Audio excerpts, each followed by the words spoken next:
Okay. Let me make sure do one of you guys say something? Ooh. Alright.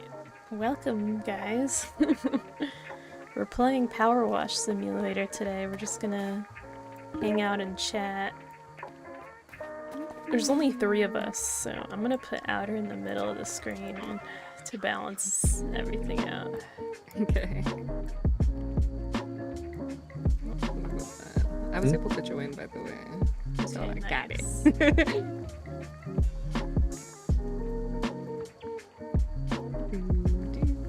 I gotta mute our stream. Alright. And then the game capture audio is working. Yeah. Alright. Welcome in, everyone. We're gonna be having kind of a chill day today. Alright, and we're all here. Let's go. Oh, stop it. Why do you guys spray me immediately? Stop. It's the thing to do. This looks bigger than I think it actually is, because all of it all blends in to the forest, and that's intimidating, but I think there's a lot of stairs. Yeah, it looks cool. I'd love to have a does. tree house like this. Oh my god. There's That cameras would be everywhere. amazing. There's a soccer ball over here. This is like an actual house. Alright. Wait, how do I change my stuff like on the go? The nozzle, you mean? Yeah. You can scroll wheel.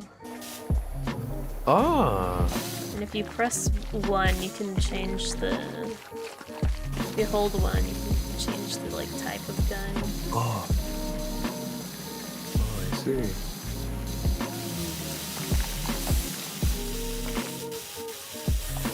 That water sound is a little bit loud. I'm gonna turn that down a little bit. Water volume, turn that down. Alright. This is gonna be like a podcasty episode. It's happening. This is the podcast. This is the podcast. Official podcast. No, I'm just kidding. Oh my god. Okay. I gotta let my dog out of my room 1 sec.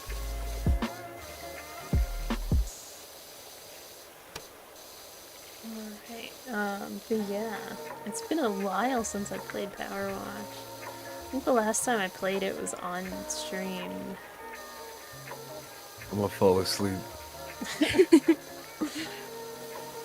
This game is gonna make me sleepy. Need a more Yeah. powerful nozzle for this one. I feel like the situation in which I play PowerWash is before bed. Like, I've played it a lot of times when I'm like listening to other things or like trying to do multiple things at once. So I'll have like a podcast open, play PowerWash Sim, and like avoiding my responsibilities. It's a good combo. Yeah, I've finished all the levels already, so I don't really play it much unless a new level comes out. Yeah. But I do love those types of games where you can just play them and put something on in the background without thinking too much. Yeah. I would agree.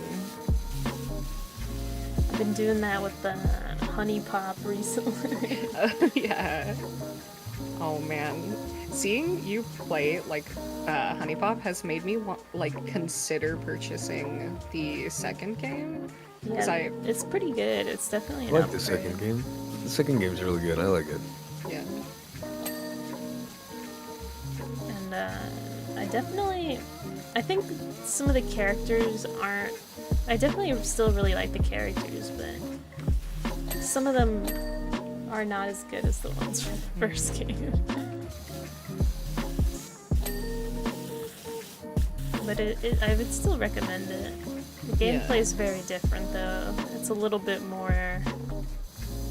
There are some parts that are a little bit more stressful and some parts that are like huge like quality of life upgrades. Okay. Like it tells you when you're about to make a move that'll like make them upset. Oh, damn. Okay. Which is something I'm really missing as I'm playing the first game.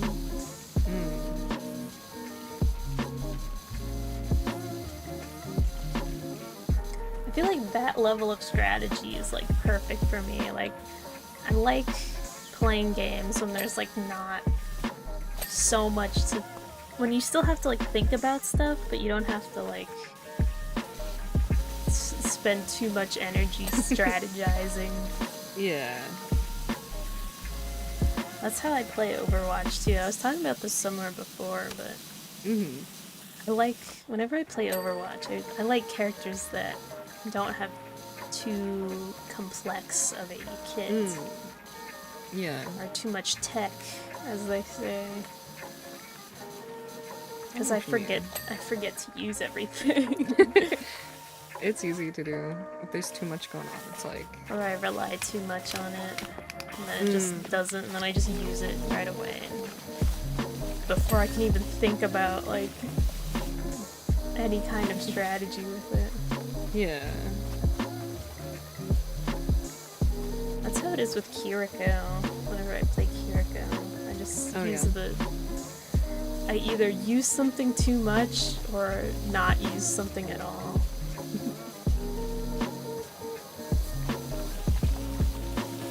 Like with Zen and Bastion, there's two things. And that's how I like it. I feel like that's kind of funny because I feel like when it comes to, at least Overwatch speaking, I feel like I like it more when there's a bunch of things to do. And I don't know why, but I feel like I gravitate towards like more options. Yeah, definitely some people do. I just like, I can't really keep up with all that stuff. Yeah. I like making the most out of minimal kits. Stop. Sorry, my hand slipped. Sorry. Sorry. My bad. I don't know if I'm that way with like games in general though. I definitely like games like this, like where you can just hop on and do like, I don't know, sort of like passive gameplay. But I'm trying to think. I don't know. What have you guys been playing recently besides PowerWash Simulator, which none of us have? I mean, I've been playing Overwatch, obviously. Yeah. And Honey Pop, like I said. All 3 games, by the way. And I was telling Snapple about it earlier. I've been playing this quirky little indie game called Progress 95. I think it might, I don't know, it might be called Progress Bar 95. I think it's just Progress 95 though. Where you just try to fill up progress bars in varying ways. It's really, really fun. It's a nice game to just kind of turn off your brain to. It's tempting because I looked it up. It's only like $3 right now. Yeah, $3 or $4 on Steam. It's like $5. It's pretty good. There's like a Minesweeper. Oh, that's what we're doing. Yeah, there's like a Minesweeper game mode in it, and like that's like the most stressful part. It's like I haven't really played Minesweeper before then, so I didn't really know how it worked, but it's very stressful. I like it though. I like simple little games like that. Yeah. That require some thinking. Getting the bottom of the stairs. What have you been playing, Snapple? I have also been playing quite a bit of Overwatch. I need to play more though, because I'm behind on where I want to be on the battle pass. I need that. I need the Moira skin. Yeah. It's pretty sick. It's really cool. It's like, I think it's one of her best skins. Yeah, for honestly. sure. Moira doesn't have that many like good looking skin. Yeah. She has one that pops up on the shop every once in a while. I think it's called Lilith, where she's like, she looks like Maleficent kind of. Like, I don't know. It's like horns. Oh and yeah, that was it's really pretty, a couple but seasons ago. I don't have that one, and I regret every day not buying it. But what else have I been playing? I feel like mostly I haven't been playing that much recently, to be honest. I've kind of been focusing on other stuff. So whenever I get a chance, I hop on Overwatch, but I genuinely don't know. I'm like checking my Steam now. What have you been playing, Outer? Just Helldivers and the finals, and of course, you know, Fortnite. Oh yeah. Yeah. Oh, I re-downloaded No Man's Sky recently, so we could play that sometime. Oh yeah, Oh, I let's have it go. on my wish list, but like I have so much hesitation towards like $30 games. Yeah. I'm just like, do I really want it that badly? Like $30 is a lot of money. Yeah. It's a little steep. I mean, I think it's a pretty good game. I'm $30. definitely interested. Yeah, for what it is, especially with the updates that have been coming out with it recently, I feel like it's more worth $30 now than it was when it, you know, like when Yeah, that's what I've heard. it Yeah, first started. because but- when it first came out, it was very rough. Yeah. Now it's like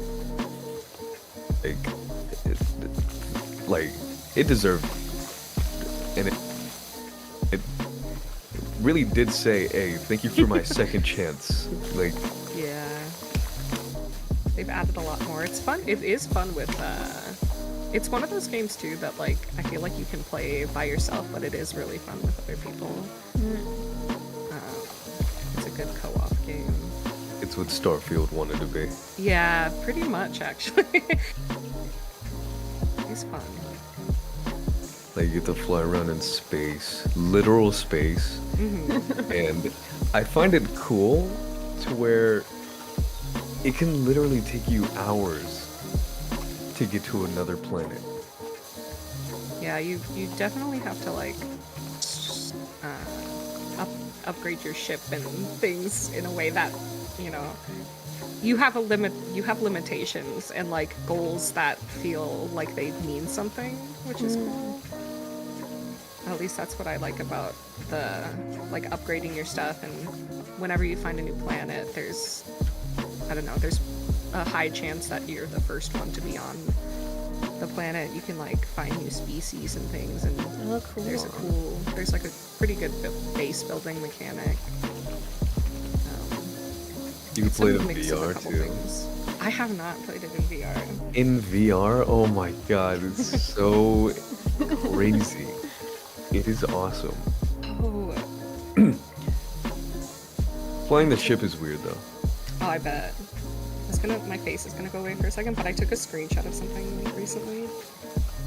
That it was a little bit. I saw it on TikTok, and it was a like a horror game, and I was like, oh, I bet Outer would like this. I'm trying to what is find it. Is it in VR? It might What's not be it? in VR. What's it called? That's what I'm trying to find. Oh, it's called Surrounded. Sounds It's familiar. coming out like July 14th, but it's like a co-op horror game. Surrounded. Let me see. It reminds me a little bit about some other games, but I was like, oh, I need to tell Outer about this because I think he'd like. Speaking of horror games, I've been watching a playthrough of this one that it's pretty popular right now, Kinito Pit. Where it's just like you guys know like Bonzi Buddy, right? Yeah. Like the Yeah. old like desktop pet. It's just like basically like a parody of one of those, but it's like scary. Ooh. And like it's really cool, but like the thing that's making it real famous is that it doxes you. Oh. Like it Oh, no. opens up your webcam and like God. stuff like that, like messes with your desktop files. Oh. It's supposed to be like a virus, but like not really. Like not actually. Like it actually does stuff like those old viruses would do, but it's not like malicious. It's just messing with your stuff. And it says like your real name and your like and opens up your webcam. Oh god. And stuff like that. I have a cover on my webcam. You're not gonna dox me, game. I see the game. I see what you're recommending me. Apparently, it has overwhelmingly negative reviews. Oh no. What the hell? Okay, one of these reviews says On Steam it says positive. All the monster did was twerk. Weird. We're looking at the same one, right? Rounded. It has like a creepy skinwalker dude in the front of it. I don't know. This one's like, it looks like a little pink blob guy. Surrounded. You said surrounded, right? Oh wait, me? Yeah. The one surrounded. Yeah. I haven't actually looked at the reviews. I just saw it on TikTok and I was like, oh. Pink blob, pink blob. I was looking up the one Feathers was just talking about. Okay. Yeah, it's like, it's pretty, like, I really like the, like, virus aspect of it, but it leans too heavily into, like, analog horror tropes, where it's like, it's kind of, like, dumb. Yeah. Like, pretty cheesy. Yeah. So it doesn't really, it's not the best that it could have been, but it's still pretty interesting. I would really love to see a version of that, but with like AI like technology, where like it would it could like recognize things that you're talking about and like that would be interesting. Or because like it gives, there was like one part in the game that was kind of like that where there's a part where it like shows your like Steam games in a place. It like puts them as titles on like a bookshelf, which is pretty cool, and I would have loved to see more of that. But if it was like I'd really love to see a game like that that uses like ChatGPT or something to like be extra personalized. Yeah, I feel like there would definitely be like, that would be an interesting like horror tactic, being like hyper specific in that way, or like it being randomized like that would be really cool.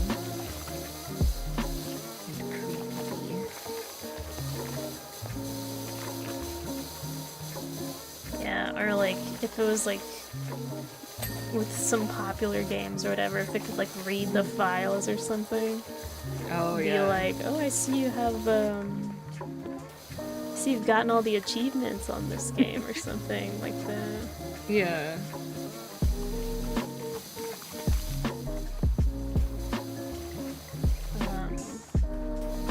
Yeah, but I think that kind of like goofy like virus concept is so cool, so interesting and like fun. Yeah. I get nightmares about like this speaks to how much I touch grass, but like I get nightmares about like my computer getting a virus. I mean, it's kind of a terrifying concept. Because I guess it's just like, or I guess it's more so of just like things appearing on screen. Yeah. Or like, I don't know, I think it's so fascinating though, like, it's cool. Like, people used to make viruses that would just like destroy your computer for no reason. Yeah. Nowadays, they just use your PC for mining Bitcoin. Viruses aren't the same as they used to be. They don't have the same say kick to him.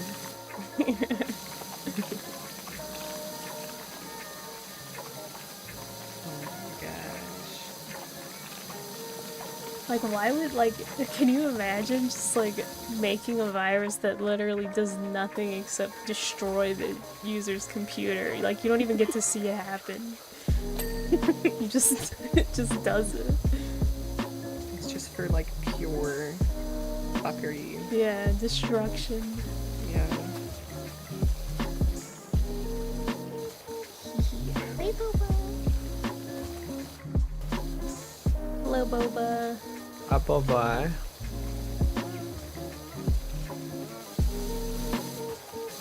This game really kind of, like, melts my brain a little bit. I don't know how else to describe it, but it's passive in a way that, like, you can have other things going on, but also it's so easy to just get like real sucked into it.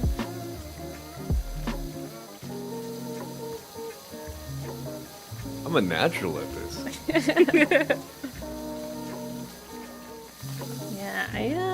Yeah, that's what I've been into recently. Yeah. I feel like there's something else I was watching, but I can't remember what it was. Yeah, I really like those kinds of horror games. Yeah. And I really just like computer-themed games where you're just playing on a computer. Like, Yeah. there's one called, I can't remember what it's called, but it was on Game Pass. It had some like long, complicated name where you just play on an old PC and play these random little games. And there's one where you like build Gundams. Oh my god. Oh.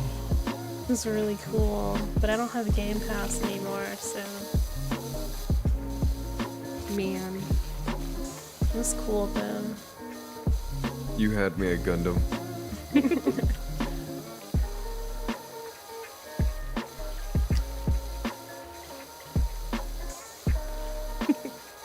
Hi, Odie. Hi.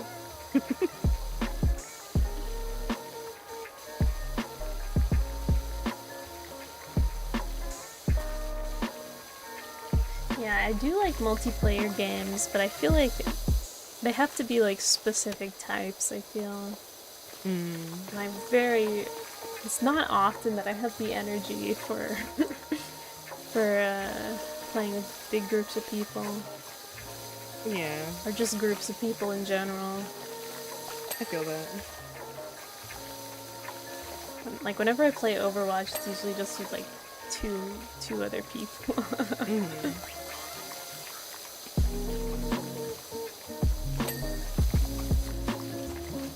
But I'm gonna be really vague about this. But there's this one game that I found recently that is by the devs of another game that I like, and it's really really fun. But it's hard to get people together to play it. It's kind of like an Among Us type game where you have to like I see what you mean. figure out stuff like that. Yeah. But it's a little different, but it's still so fun. Like it's really entertaining, and I love it so much. It's I can't play it on stream, unfortunately. Yeah. So I've just been playing it with like Nimbus and like my other friend group over there. But it's it's really really fun. I think because of the context, I remember what you're talking about. But I haven't looked into it at all, but it looks from what you've talked about it sounds like it would be a really fun game. Yeah, the reviews are like kind of bad because it's really? There's like a competitive game mode for some reason. Oh. Which is apparently pretty buggy, so that's like where the negative reviews come from, but I'm sure for other reasons too. But those are the ones that I saw. But I've been playing that a little bit recently too. Yeah. We also tried playing this other game called Kallax, I think. Kallax, about like building IKEA furniture. Ooh. And like it's fun, but like it's really annoying to play. Oh. Because you have to like pick up pieces, and you can like pick up other players instead. It's really hard to like pick up what you're trying to pick up. Oh, I see. So it's like really annoying to play. Playing a game where you just make IKEA furniture sounds really. That sounds up my alley. Yeah, that's like a Oh, that's like a power wash type game, like where you I just put yeah. together. I mean, that's like kind of what House Flipper is a little bit. I just I've remember never what you're talking played about. House Flipper, but I want to. I think it's on. I think it's either on Game Pass or one of my brothers has it on their Steam, and I'll steal it. Just play it But, with their library. Yeah, in House Flipper you do some furniture. Well, you do like appliance installing, which is basically like the same kind of thing. But yeah, House Flipper is kind of like that. Very satisfying game. Yeah. Viscera cleanup. That's another one. Yeah, yeah. You get to like decorate, which is always fun too. That's fun. Scarus cleanup is its own story. Oh, is it? I actually haven't game, played it. oh, that game. It's very goofy. I like it. He's goofy. Like you try to carry a water bucket, it does not go your way.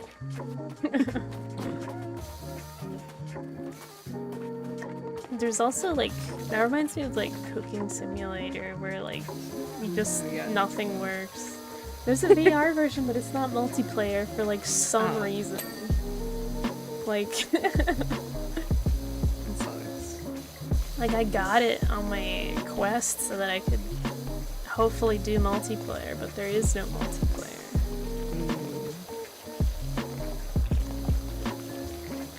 I've been meaning to hop on my. I haven't used my Quest in a little while because I usually just use it for VR and chat. Yeah, me too.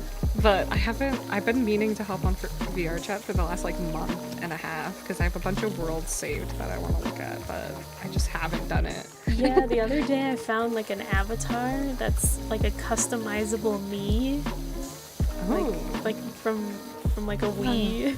oh, that's kind of cool. So I've been wanting to hop on and check that out, but like I don't know, it's so much steps to like get on my headset. Yeah. And I can't really right now because there's someone else living with me at the moment. That's fair. Maybe in a couple months when I have my space to myself again. Boba's asking about if we've seen a game where you're a vampire and you have to try and convince the NPCs to let you into your house, into their house, so you can suck their blood.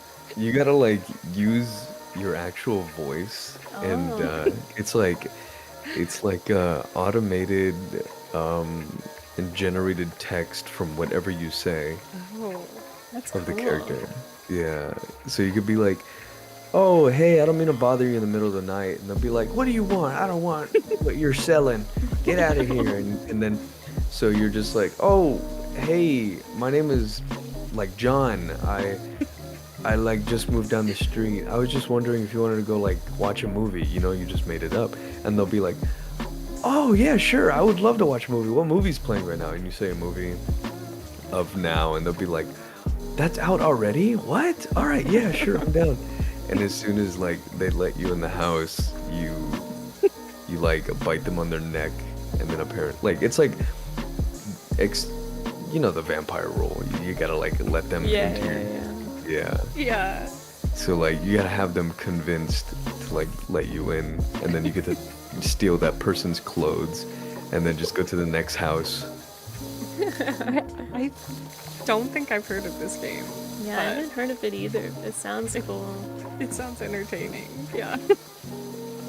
Like I find like it's cool the idea of like just having a conversation and then it just making conversation back. I mean, I'm already endlessly entertained by just like hanging out with ChatGPT, so.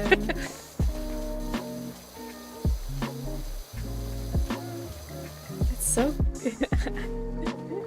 I don't know. I think it's so cool to like we can like talk to robots now. Like, this is the future, man. This is the future. Like, how cool is that? It's pretty cool. I have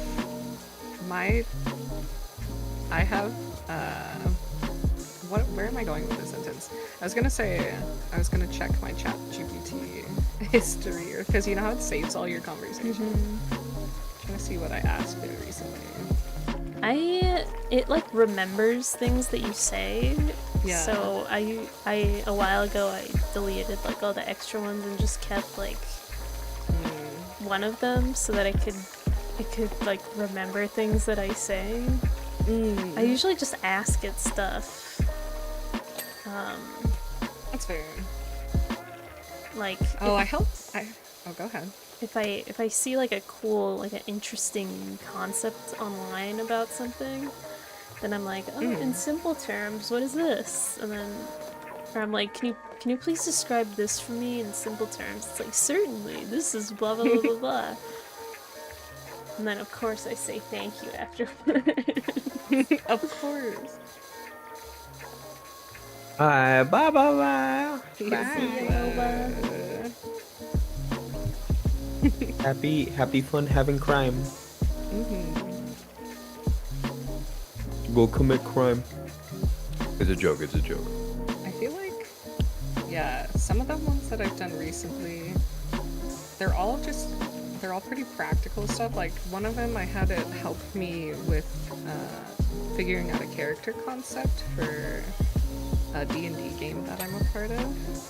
And it's interesting because I was trying to figure out what its knowledge of like different types of D&D were to see if it could help explain it to me, and it actually did a pretty good job.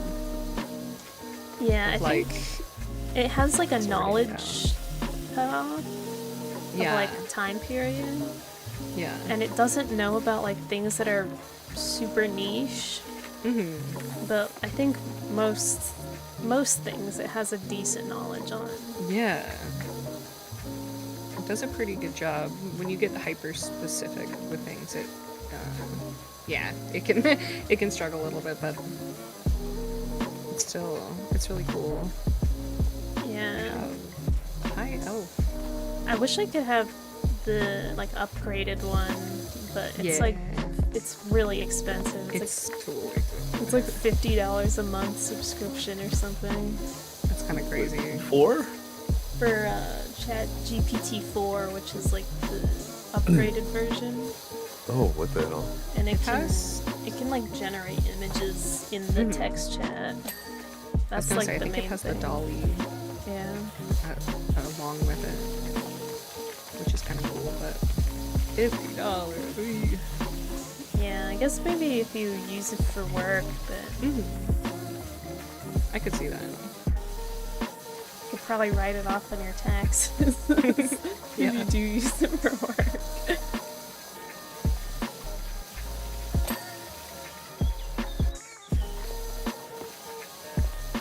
Yeah, I really think it's so cool. It's just like, 'cause it's so efficient. Like you don't have to like spend like minutes like looking for like an article that you can actually read. You can just be like, what is this? And be like, it's this. And then boom, done.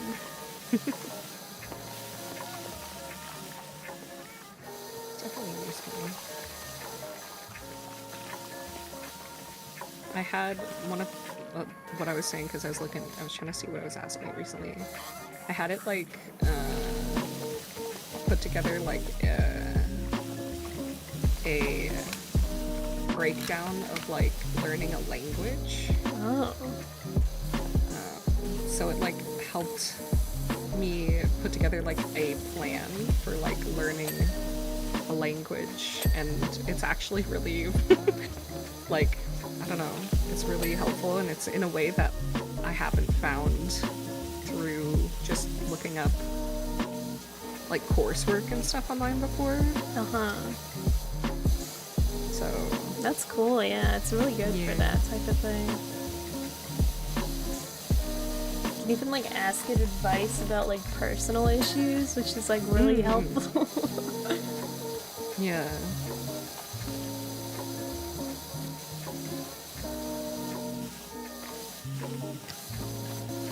Can't wait till those things develop sentience. It'll be interesting. Oh, that kind of reminds me. So, I've been really into what is it? It's the Boston Dynamics robotics. Recently, like I've been interested in for the last couple of years, but there's the Boston Dynamics dog like robot. Yeah.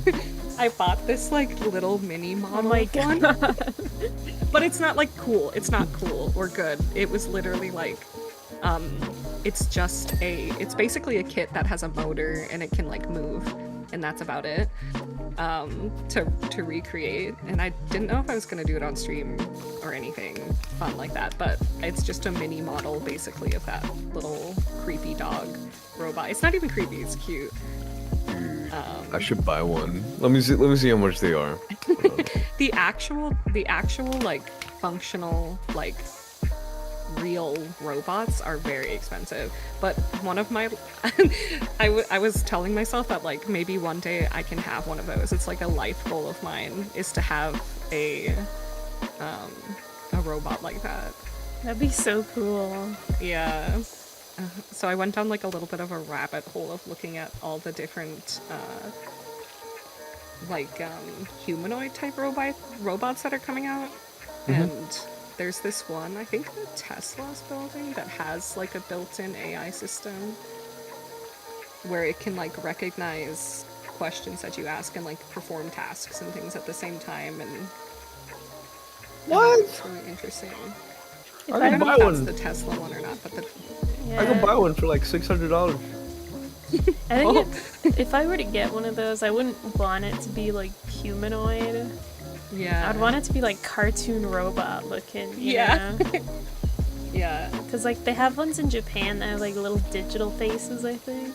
Oh yeah. And like even that's a little bit too much for me, I think. That's fair, yeah. I would really like one that just looks like a toy robot or something.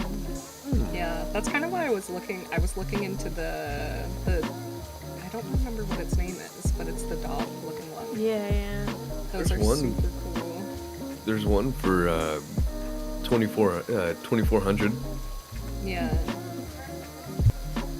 Unitary go to RoboDog for adult embodied AI. That's like a little more than a month's rent. They have a Pro. How much is the Pro? $4,000. Yeah, it's one of those things that like I'm not gonna like maybe I'll get one day, but I'm not about to buy that right now. That's crazy. It Oh my would god. just be a cool thing to have. Yeah, So I in, bought a little toy. in like Detroit Become Human, the androids only costed as much as like a car.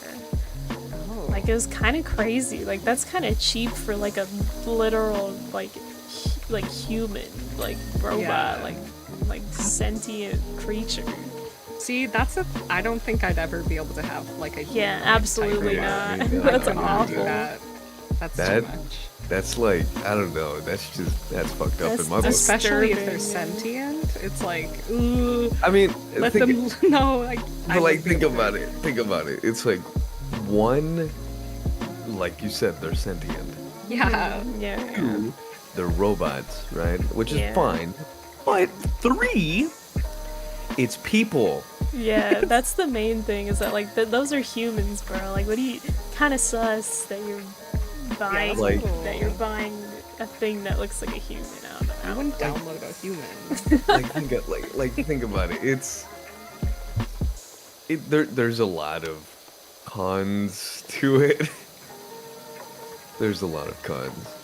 Like imagine you meet your neighbors in like the sidewalk and you're like, Oh, hey, Mark, where'd you come from? Oh, I just came from don't worry about it. What's that? It's like it's my robot. It's like you bought a person. That's true. That's true though. Like I feel like there are certain situations that would be extra suspicious. Like based on what kind of human-looking robot that you bought. Yeah, like Like that's kind of screwed up. I'm not gonna lie. like ethnicity or you know, it you fall into the rabbit hole of like if you buy this, you're fucked up for that.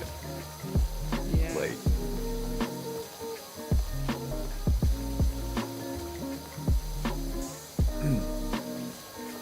I want to see.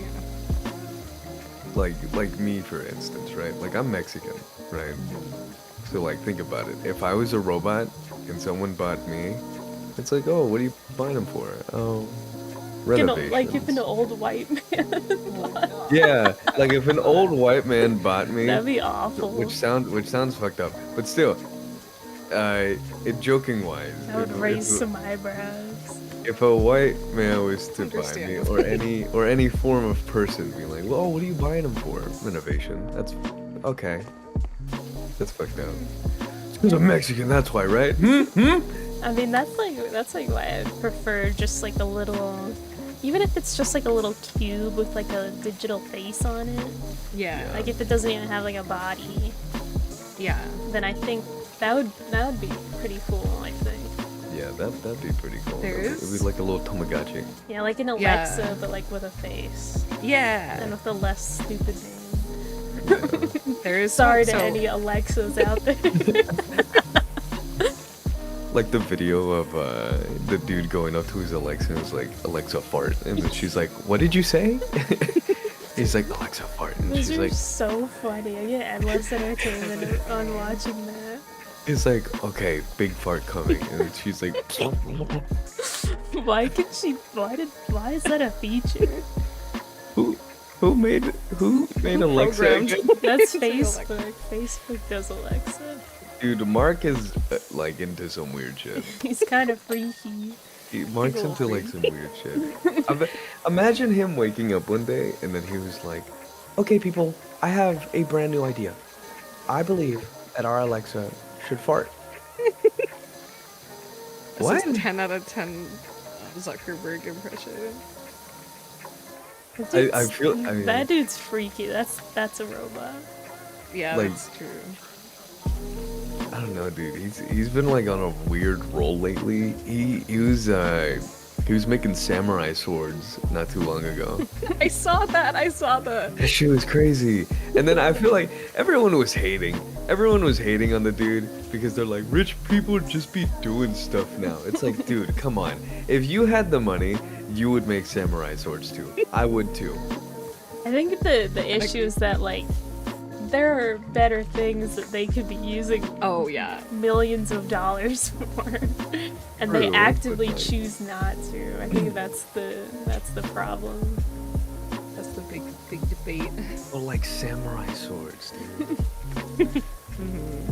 Those kids don't need food. Bring me a samurai sword. Mark, we need support for like food funding. It's like, nah, I'm gonna go make a sword. So, but yeah, I mean, I would love like a little robot companion. Yeah, I was gonna say, okay, so when I went down that rabbit hole of like robots, I also found this channel that does like desktop robot reviews, so like little ones that are specifically supposed to be, they're just like little guys that hang out on your desk, and there is one that's kind of like what you described. It's like a little cube, Yeah, I but it's could called imagine. like emo or emo, Oh yeah. and it's got it's basically just a cube on legs. It's very cute, but they're like $400, so I don't know. Dang. Not consumer level yet, I guess. There is one little like robot that my siblings don't play with anymore. I don't know if you guys remember when Anki made what was his name? It's like a little buddy. It's like a little buddy, and you have like 3 cubes, and you can play games with it. Is it the little stick guys? Not the no, not the little stick guys. He has like little treads for transportation, like little treads, Maybe. little wheels. It sounds familiar, but I don't know. I forgot what it was called. It was like Kevin or something. I don't know. It starts with an O. I believe. Hold on, let me see. Mark, I want to be anime. Anki, robot. Cosmo. Cosmo, there we go. Yeah. Oh, okay. Deadpool the Cube. Yeah, Cosmo robot. Dude, Cosmo, oh, when that little fucker came out, it was the cutest little robot. Cutest little robot. Still is. He still is. When my niece was like a baby, she got like a robot for a Christmas gift, but she was afraid of it, so they had to return it. Oh. Give it to me, give me the robot. It might have been something like, yeah, it might have been something like Cosmo. We gotta get you a Cosmo now. Feathers. When I was a kid, I had these little cubes that had like a little stick guy living in them. Oh yeah. And he would just be like, "Hey," something like that. And you could like stick them together, and he'd like walk from one cube to the other. Ooh. I think I got it at Ross or something. Like, I think I remember that. You just unlocked some fucking memory. and you can like, if you like flip it upside down, he'd like fall. Yeah. And there were different. You could like attach tons of them, and it'd be like a little apartment building. So there'd be like a bunch of them. I think that I'm pretty sure Polly Pocket had a rendition of that in some capacity. Yeah, I had one where it was like a little like island getaway or something, and there was like a little beach, like a little hammock and like a palm tree. Yeah. It was really cool. That's cool. I'm about to drop like a major idea for Barbie right now. Think about it. Think about it. ChatGPT implemented Barbie. Yeah, that's that's the thing, right? Like, I feel like a bunch of companies, because there's like the character AI thing. Yeah. Like, companies could like make officially licensed ones that are like trained off of actual scripts from like the shows or whatever. Yeah. And that would be like ultra accurate, like. Like they have their own also like make them a bunch of personalities. money. Yeah. Like think about it. If you could get like Dr. Barbie, she is legit a professional doctor, and your daughter or son has the Barbie, they could become a professional doctor just by talking to Barbie. Who knows? Who needs medical school when I got Dr. Barbie? Dr. Barbie. It's like, oh, how'd you know how to like do mechanic work? My mechanic Barbie. You're on a list now, Outer. You know too much. No. It's like he knows about too much of AI. Ah.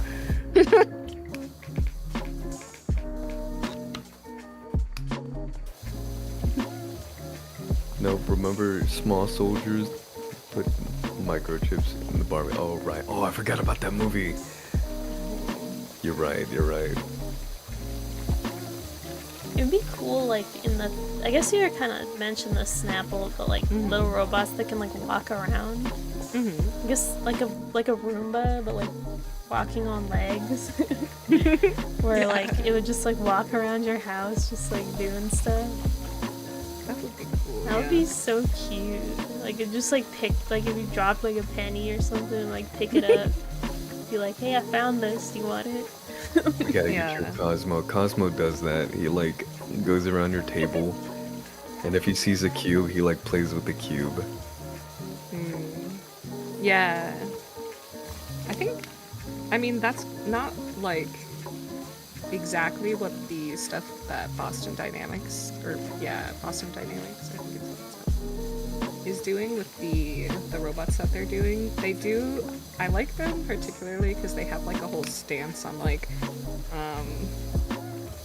to make sure that like their robots aren't used for evil, basically. Like they have a whole thing in their like terms of services, I guess, basically, that's like, we won't use these robots for war. Because if you watch some of the, I don't know how familiar you guys are with them and them specifically with robotics and stuff, but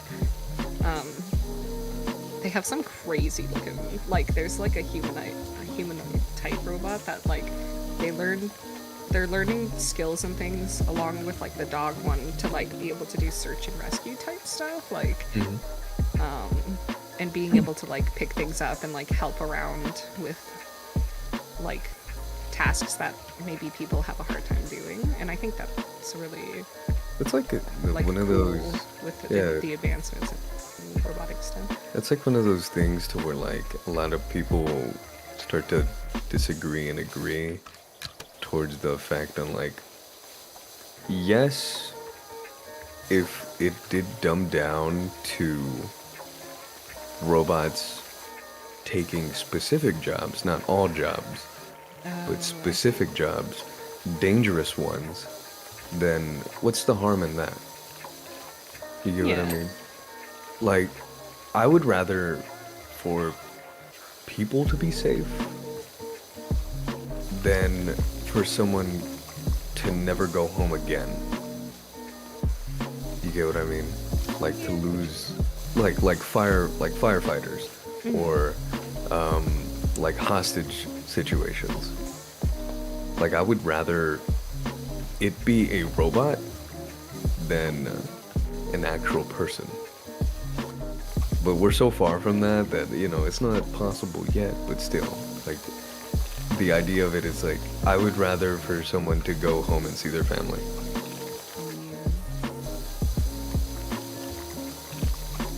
Yeah, it's tough. It's a tricky situation, but I'm interested to see where it goes from here. Because I do think that stuff is only going to get more complex in our life. Yeah. Because, like, we're still, like, all of us are still, like, really young in relation to, like, the entirety of our lives. So, I mean, who knows what's going to happen in the next, like, 50 years with the robots and stuff. Like, that's our lifetime. That's our generation. That's crazy. Yeah. I'm kind of stoked. Yeah, Me too. It's crazy to think that a lot has changed in 20 years, technically, because it feels like just yesterday I was holding a VHS tape, and now I can't really hold a VHS tape because everything is online. What are those? I mean, yeah, I think, like, we're at a point where it's, like, it's kind of been slowly building up, and then all of a sudden it just, like, explodes. Like, like, image generation technology has been around for, like, a long time by now, but, like, within the past, like, 4 years, it's gone from, like, completely unintelligible to, like, photorealistic. And that's only been, like, a few years. Like, that's crazy. Yeah. As much, I don't know,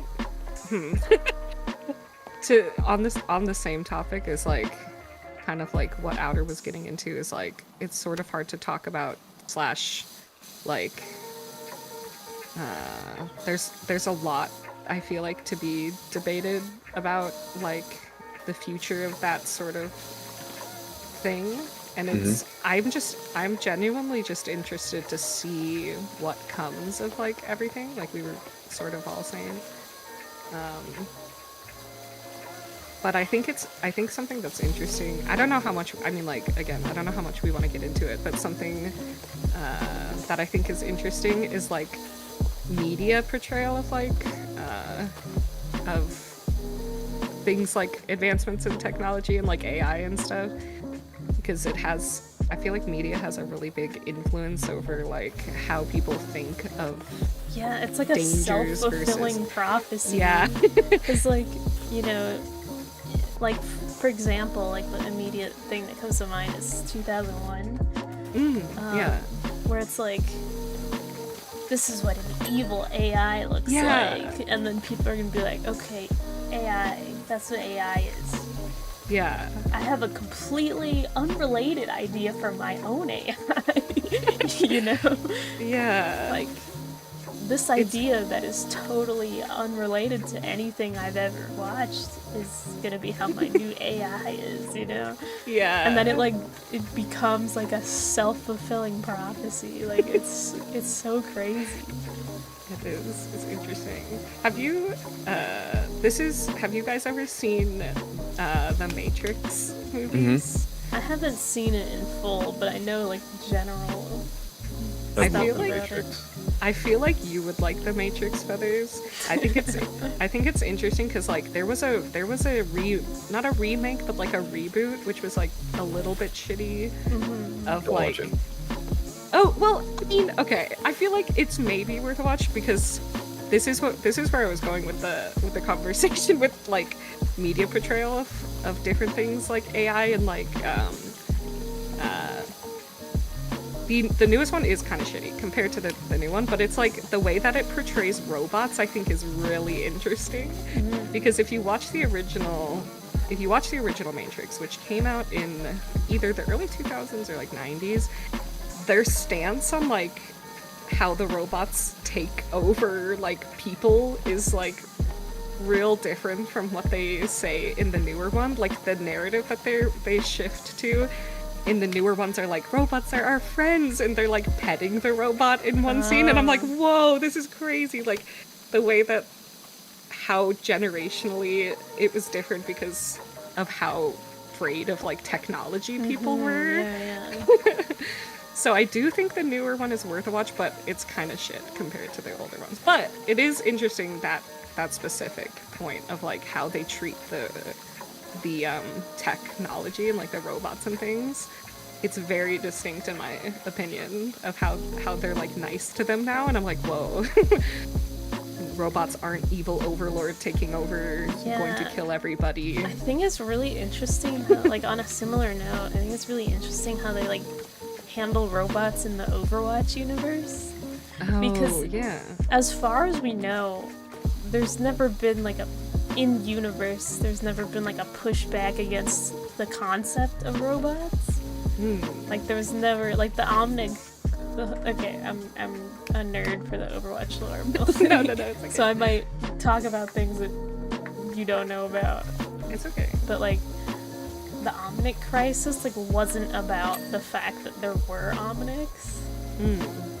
It was just like it was for a totally different reason. Like like it's so crazy like how that like the whole concept of like the Omnics having sentience. I guess they didn't have sentience for a while, but the whole like them having sentience is not the issue in the Overwatch universe, which is so interesting to me. Like I never really thought about that before. Like the problem is that there are evil ones and not that they have sentience at all. So who is an Omnic in the Overwatch universe? In the main cast, only Zen and Ramatra are Omnics. Okay. The rest are just robots. I think Bastion is kind of considered an Omnic, but not... I think Bastion is considered an Omnic in like kind of lore relevance, but he's not really one. Is it because he's not fully a robot? No, he is. He's just not like... I mean, he is a robot, but yeah, it's like different. He's different. Zen and Ramatra. Yeah, he's a different type of robot. Because like all like, because there's like 5 or 6 little like main character robots, which are like Echo, Arisa, Bastion, and Zen, and Ramatra. Arisa and Echo are not Omnics because they were built by different people for different purposes. but they are still see. robots and are kind of related in the conflict. Yeah.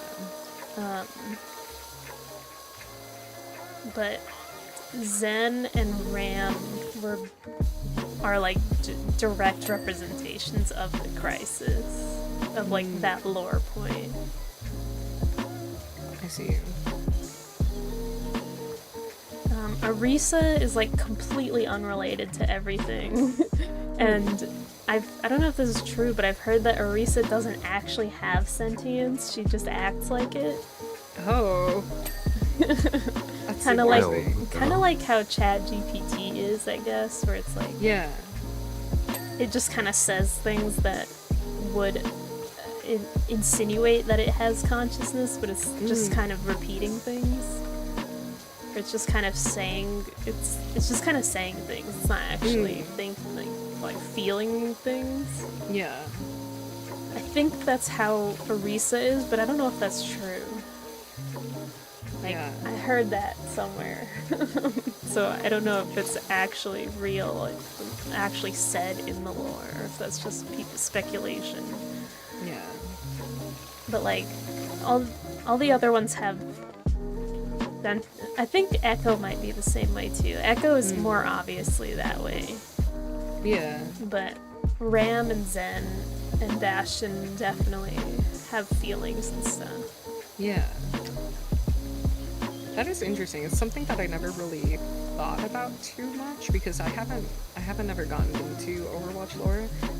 But it's interesting to hear it be explained just because, I mean, even if you just look at character design versus like, I don't know, like voice lines and things, it's like, oh shit, yeah, they are very different types of robots. So like, of course they're gonna have different backstories and things. So that's cool to know. But I don't know too much about like Omnics in general, I guess. Yeah, the Omnic crisis is kind of something Overwatch recently only started explaining. Okay. But basically, allow me to to explain this. But from my understanding, there was one that started it all, who is the Iris, as the Zen calls it, and her name is Aurora. Okay. And she was just like this was in a short that was released pretty recently, like last year. Yeah. Where it's like she kind of had like gained sentience. I don't remember how, but and then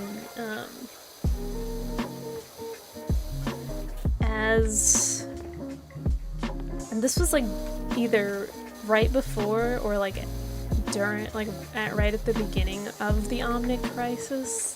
Yeah. Which is when like this rogue AI like took control of a bunch of Omnics and like used them to destroy humanity and like have a huge war, like literally like war, like killing and dying.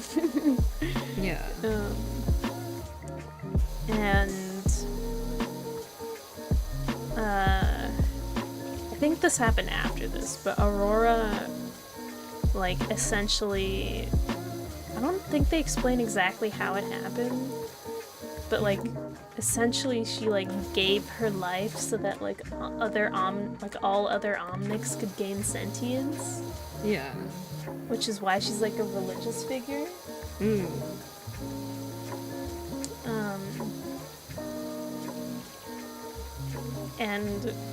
But it's like real.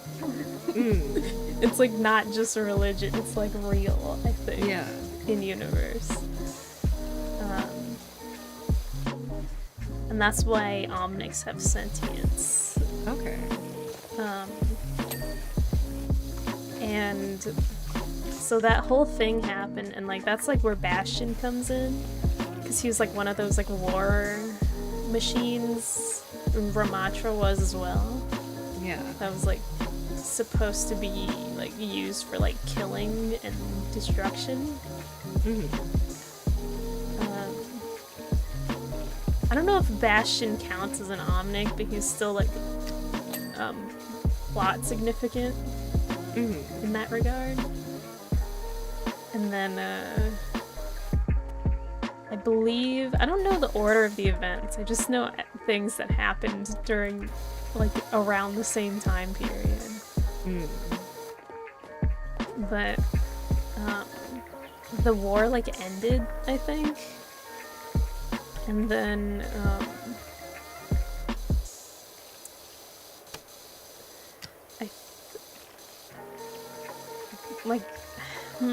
I don't know the order of things. I'm trying to think, like, what, because Echo was kind of part of that. Yeah.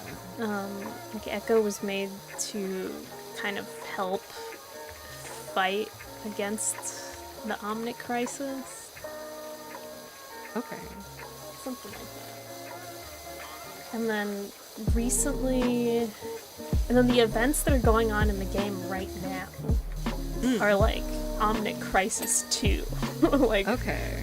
I was gonna say they Omnic seem kind of... Crisis, the sequel. Yeah, they seem kind of significant to that storyline. Yeah, because I think after the Omnic Crisis, like, people didn't like Omnics, obviously. Yeah. And there's like a short where Talon, like, Widowmaker, like, assassinates a very significant Omnic political figure. And, like, basically Talon is led by, like, Doomfist, so their philosophy is just make things worse for anyone ever possible. Like, they don't have a side. Their side is making things bad. Just chaos. Yeah. Yeah. So that's, like... So, Talon is kind of, like reinstating the Omnic Crisis by, like, causing politically significant things to happen. Okay. So, and that's kind of who the Overwatch lore is, like, focusing on in the present day. Because right now, Ramatra is like, this is awful. Like, this is real bad. Like, I'm gonna fight against this in, like, a violent way. So he's like inverting, or he's like rallying other Omnics to like fight with him.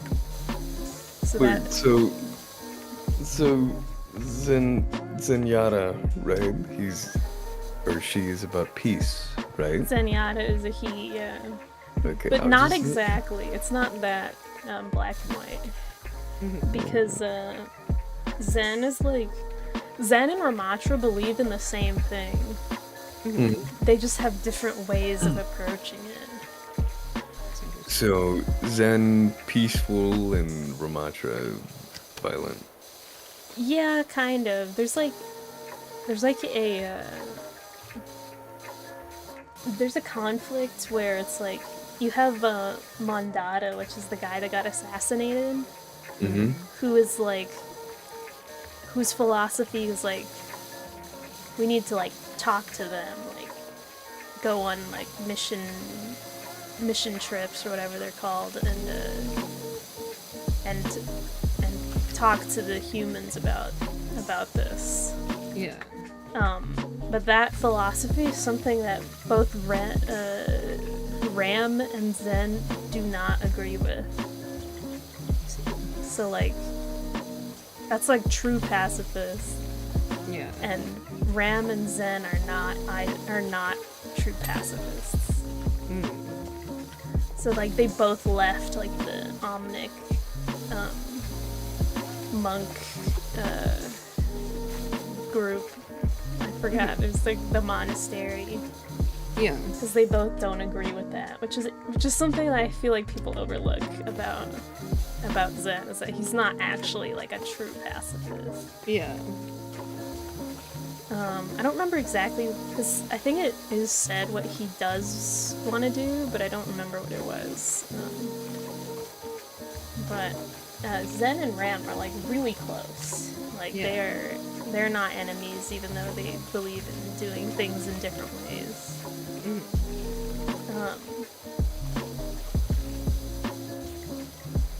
Like I think their appreciation for each other is very deep and like meaningful, which is like super heartwarming. Even with different values. See? Video games can teach you something. Go tell your parents if you're watching. And it's super interesting because right now, there was a PvE cutscene where they were like talking, like it was like a flashback where Zen and Ram were like talking to Mondada about stuff. About Ram like leaving the monastery because he did it first. Yeah. And then there's some kind of like really sweet line where it's like, we'll meet again someday or something like that. And then it flashes to like, at the end it flashes to like current day where like Talon is like kidnapping Zen. And then it's like, it ends there. And people are like, why would they do that? Like, they didn't just kill him. Like, why are they doing that? So I'm so excited to see where that goes, because Talon is working with Ramatra at the moment, too. So people don't know whether, like, did Ramatra do this? Or are they, like, going behind his back and, like, betraying him? Yeah. It's really interesting. Now, this is more, I feel like this is more of like a general question, but is all of this lore from Overwatch 2? Or is any of it like, is it, like... Continuous? Yeah, was it continuous from like the first Overwatch? Yeah, or? it's continuous, though the Null Sector stuff with the Ramatra is like completely new from Overwatch 2. Okay. I think they retconned some stuff, but I think overall the continuity of the lore is like there. I see. From Overwatch 1. 'Cause it was kind of established in Overwatch 1 for the most part, a lot of the lore was. But there's also a lot of new lore and like stuff they added on top of it. Apparently they did like a retcon with some other characters, like people believe there was a retcon where like Genji and Mercy had a thing going on, because like they don't anymore. And people think that was like a retcon.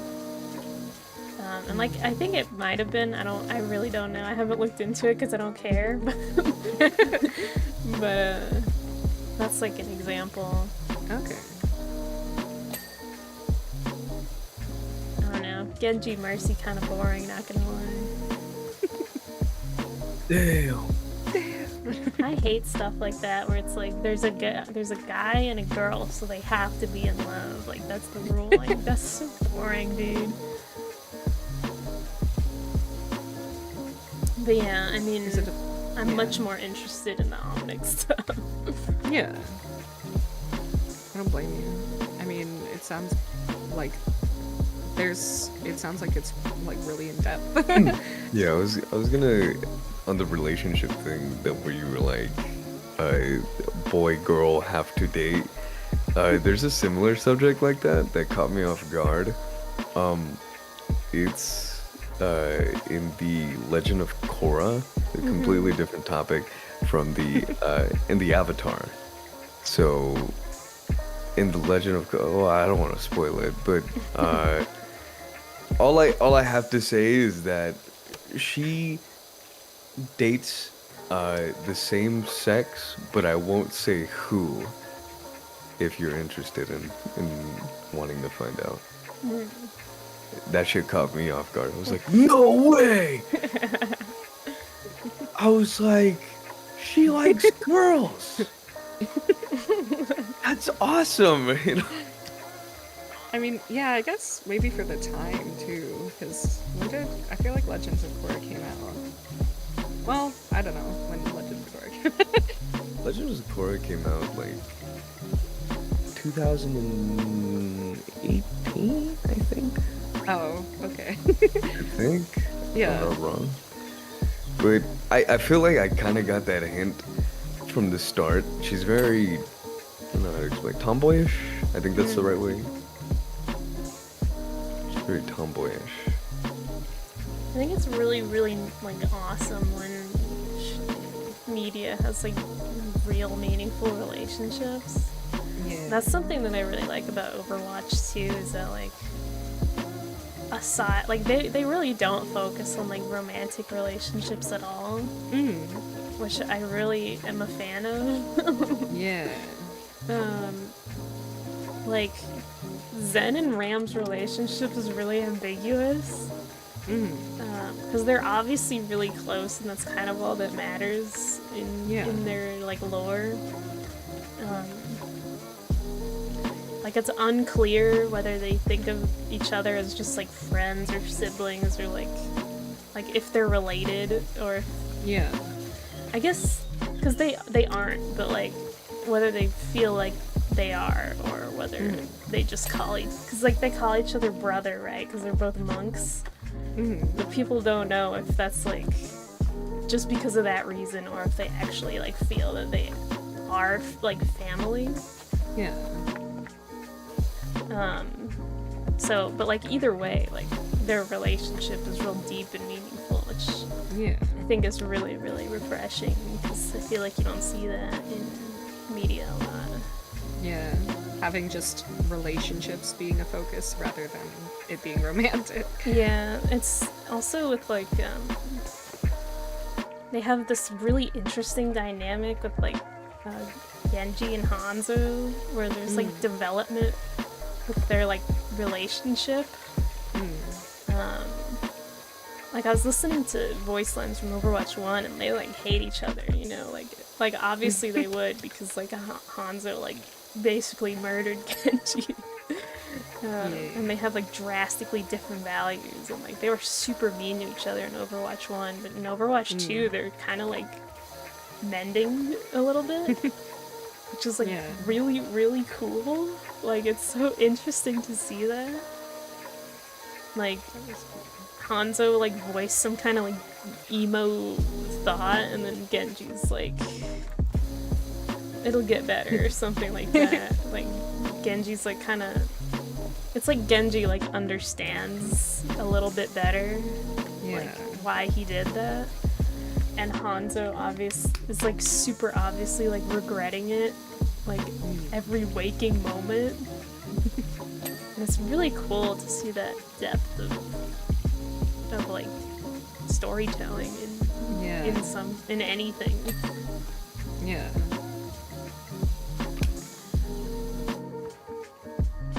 And then like there's this whole thing happening with like all the like older members of Overwatch, like Ana and Soldier and Reaper, and these kinds of people who are kind of live like stuck in the past.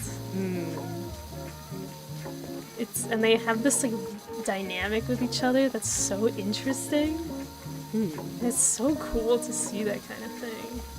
And they're kind of even still doing it with like Iyari, one of the new characters. Oh yeah, the new healer. Yeah, and they have like this like Sombra shows like genuine concern for her at times, which is like really sweet. I love seeing that. That's something I really love about Overwatch. Yeah.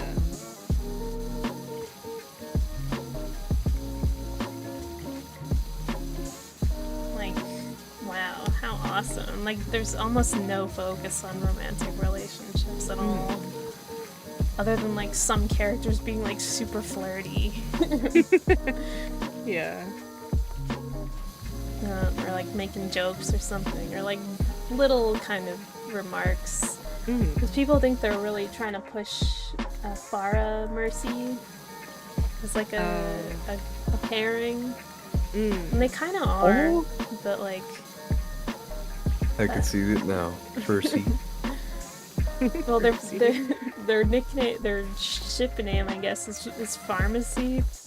That's kind of great, actually. Because that's like because they play really well together in game. Like one of the most annoying pairings in the whole game. When you play against them, which is kind of where it came from. Yeah.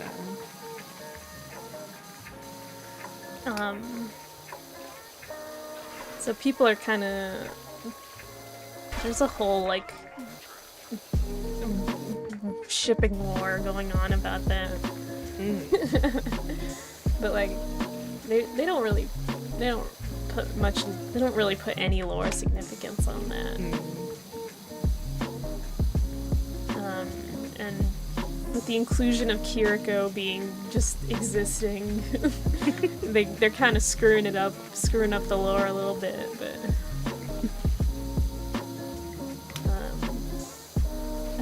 I still really like it. Yeah. Yeah, I don't really understand the Kiriko thing where she's like, "Oh, we all grew up with each other." It's like, how?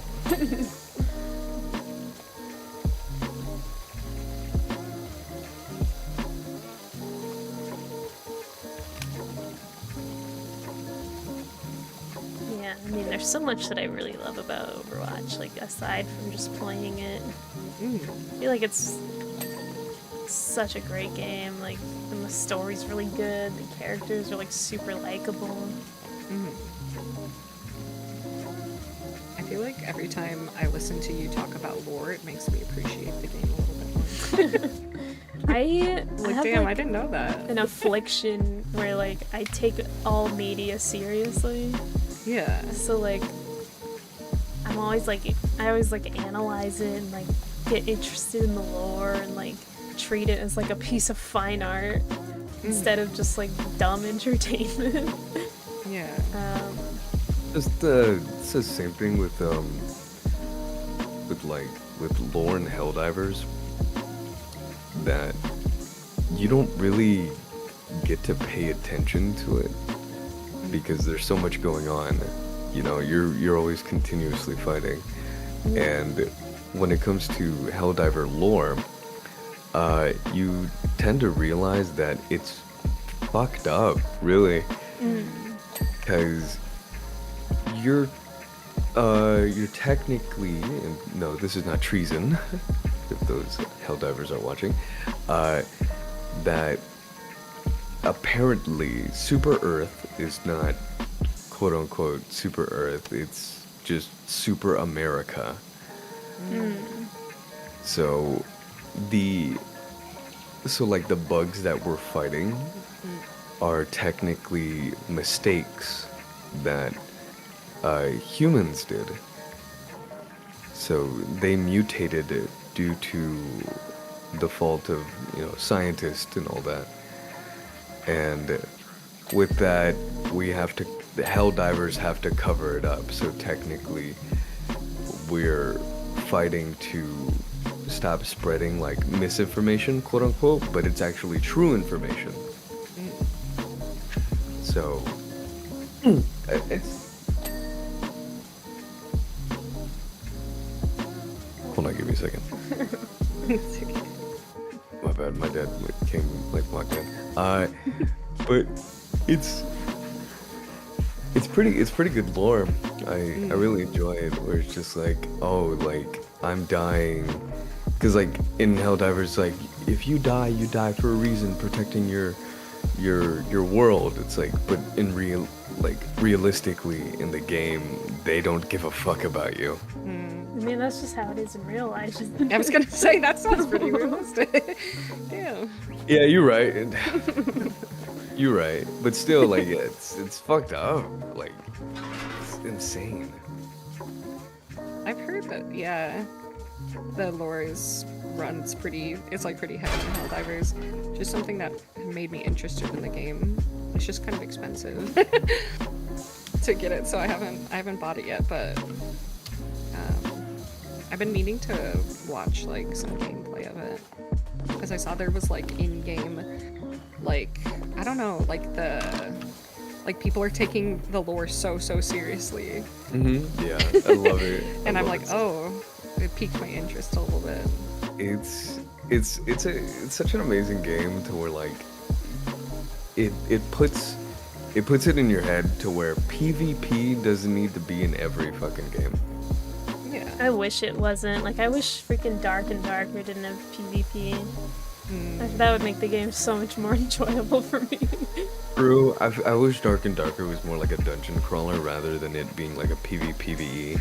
Yeah, that's like, if it was just PvE, that would be great. It's like PvP, like, if you run into another player, you're dead. Like, you don't get to keep, like, no chance. Like, those guys will kill you. Like, I don't know if I've ever won, like, a single PvP interaction in Dark and Darker.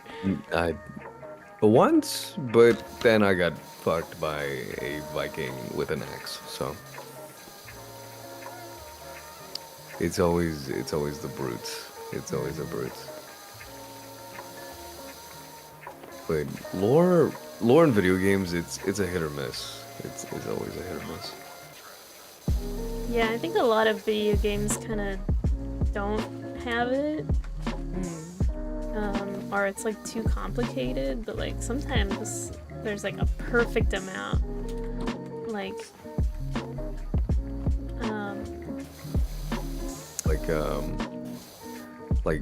the game Sunset Overdrive. Like that game, the lore in it, it's crazy to think that an energy drink turned a whole city into mutant monsters. Which is insane. And then, like, I like how they have wild references, because, like, there's a Breaking Bad reference in it. Which I really enjoy. But, like, all the above, the lore in that game is so fucking good. Like, it's so straightforward. Like, yes, energy drink caused mass mutation towards people in town. And that's the only thing you're focused on. But the thing is, they implement in-game boundaries and make it lore. So the reason you can't leave the city is because, of course, you know, it's not open world. It's, you know, there's boundaries in the game, and they made it to where it's a force field that will incinerate anything that passes through it.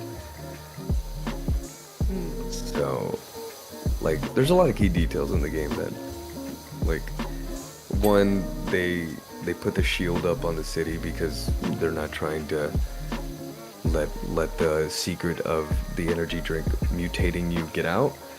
And the other thing is, even though they have the shields up on the city and no one can leave and no one can get in, they have cargo planes sending out to mass majorities of, like, other countries to spread the mutation.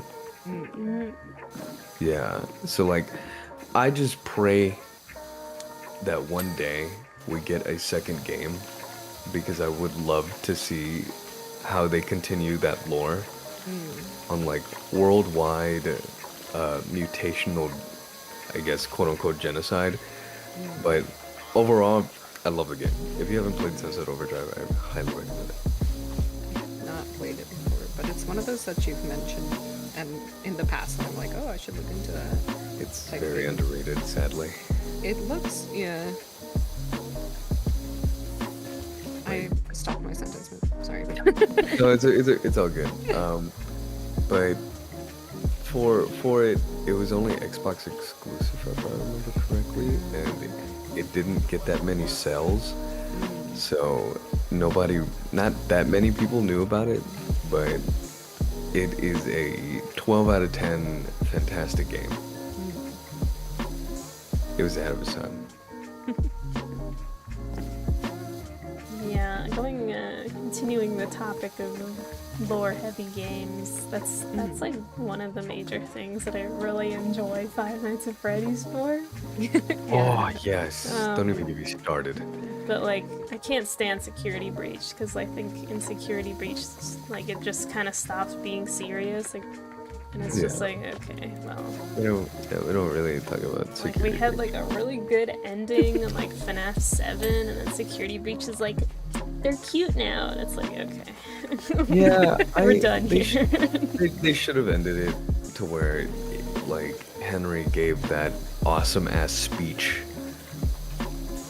and then that's it. Yeah, I mean, like, I don't know, Security Breach is so dumb and stupid garbage, like, I really hate it. Like, people are like, oh, Ruin made it good again. Ruin is not any better. Ruin is just, like, still dumb. I couldn't really get a grasp of Ruin. Like, I watched it and I was like, oh, this could probably be good. But I just couldn't grasp it. Like, it's not bad, it's just there. Like, I have no negative critiques, like I love what they did, like, yeah, there's improvements there, but I'm not gonna say it's good or bad, it's just there. Yeah, because I love, like, the grittiness that FNAF has. Like, just the, like, indie game quality adds so much to it, and then Security Breach adds, like, a polish that is not consistent with the series. Yeah, like, FNAF 4 is a very good example. Like, Yeah. FNAF 4, hands down, by far my favorite. It is... Wait, how do you rotate this? Okay, there we go. FNAF 4, it gives you that sense of, like, this doesn't care. Like, from the beginning, it doesn't care the safety of, like, continuous of, like, traumatized kids. Like, it just doesn't give a fuck. Like, that kid went through hell. Yeah, I mean, FNAF 4 is just like, so, like, scary. Like, not even just because of the big toothy monsters, just like, that has, like, some real violence in it. Yeah. You're not wrong, yeah. Because, like, FNAF 4 is both when the kid got chomped and also when Afton got spring locked. I think those are both events from FNAF 4. Yeah. And the major thing I love that the way it skyrocketed and improved so quickly is that FNAF 1, you were in a isolated room, no movement, it was just you, 2 doors, power, and some animatronics that you did not know were kids. The second one, I put FNAF 2 below FNAF 3 because I feel like people critique FNAF 3 a lot harder. But I love FNAF 3. That FNAF 2, I enjoyed it. I love that they removed the doors. It made you feel a lot more unsettled. FNAF 2 is what I feel the strongest nostalgia for. It's like definitely my top 3. Yeah, I have it in my top 3. So it's like, it's FNAF 4, FNAF 3, and 2. I think for me it's 7 or a Pizzeria Simulator, and it's called officially. I think for me it's like 7, 2, and then 4. What about you, Snowball? I don't know the FNAF series very well, to be honest. I'm kind of just listening. I feel like I had the experience of, like, I followed along with the first game, like when it was released. I was watching people play it, but I haven't actually played any of the games. Which I think it would be fun to do. I was gonna ask, and I don't know if it's too controversial, but what did you guys think of the movie adaptation of the first? Well, I believe it. I don't know what it covered actually. Like, was it just a cover of the first? It was game, kind of or? an adaptation of the general story beats of the of the overarching lore. Okay. Kind of like a parallel, but not really, because it wasn't, like, it's not lore significant. It was just kind of an adaptation So it's not like of generally. canon and... Nah, it's just like generally what happened. Oh, okay. Yeah, the movie. Could have done better. Like... It was a little dumb at some parts. I feel like if it was a Yeah. real serious movie, it would have been super good. But they had to make it so that kids could watch it. Yeah. Yeah, So sadly. commercialize it. Sadly, yeah, they had to commercialize it and make profit. But If it was like a I Saw type level of like, well, I know Saw isn't serious, but like that kind of level of like, this is an adult movie. Yeah, I needed a different Yeah. rating on That it. I feel like that would have been really, really good. I feel like that's unfortunate because when I first heard that there was going to be the FNAF adaptation, I was surprised that they were making it as a PG-13, but it only makes sense because of like general demographics. And then but to be honest, I feel like a lot of people who are into FNAF and were into FNAF are adults now. Yeah. Yeah. So I feel like it could have gotten a pretty large audience even through just the audience it already had, which are generally like older people. I feel like if they wanted to go for like a more R style rating for like not for the general public, just kind of I'd say like maybe a throwaway, but not really a throwaway, just to get the fans excited. Make a R-rated FNAF 4. I feel like if they would have even maybe like followed along with like it being rated more generally in the beginning and then ramped up the rating as the movies came out to be more like Like I with the don't age well group. again yeah I don't know Yeah. too much about the lore, but if it's getting more intense as the games go, like you're learning more about the brutality of like what's happening in the world. It's like if you started off on a softer rating and make it more accurate to the game, and then as the games like as you cover different games it gets more brutal, or like having a higher rating that could have worked. I but- definitely think there's too much lore, like too many major events for one single movie. Yeah. But like I really love the lore events. Like I feel like they're really impactful and like really intense, and I really like the general story. I feel like it's really, I love those like revenge stories, or just like where the character is just like angry about things that have happened. Yeah. 'Cause the story is about like, it's kind of about Michael. I don't know how much you know about the lore of Snapple. I don't know how much background I should give. We started watching lore videos in VR one night and then everybody fell asleep, so I feel like I know not very much. I genuinely don't know too much about the lore because I haven't really played the games. Do you have like any questions like or curiosities that we could probably catch you up on? I mean, I feel like it's expansive enough that like I don't have any specific questions. I don't even feel like I know enough to have specific questions, if that puts me anywhere. Like I know the general characters and I know like some of the happenings of the games because I watched Markiplier play like I believe I've only watched through the third game and then I haven't seen the rest of it, so Yeah, I'm a pretty blank slate when it comes to knowledge on FNAF. there's like a lot that happens, and like the fuzzy, like things get fuzzy after like later on in the story, and also for like minor details. But, like, do you know like the main major story beats of the like lore?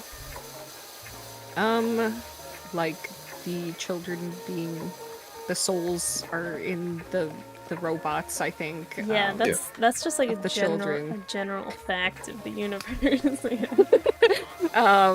Maybe not then. I think the simplest order of events is that, like, I guess to preface, so the main villain is William Afton, Springtrap / purple guy. Yes. And he has 3 kids. He has, 3 kids. There's one who is nameless, as far as I know. But MatPat refers to him as Crying Child. Okay. And then there's Michael, who is the main protagonist. Yeah. And then there's Elizabeth, I think is her name, who is his daughter. Yeah. And so basically the thing that kicks off everything happening is Michael plays this like horrifyingly terrible prank on his younger brother and basically kills him on purpose. Kind of. It's like purposefully 'Cause, like, accidental. Yeah, because like he didn't go into it thinking I'm gonna kill my little brother. He went into it thinking this would be funny, and then he died. Oh. So it wasn't premeditated. No, right? it wasn't. No. So normally, so it kind of like branches off in 2 ways, Yeah. but they both meet to the single motive for William Afton.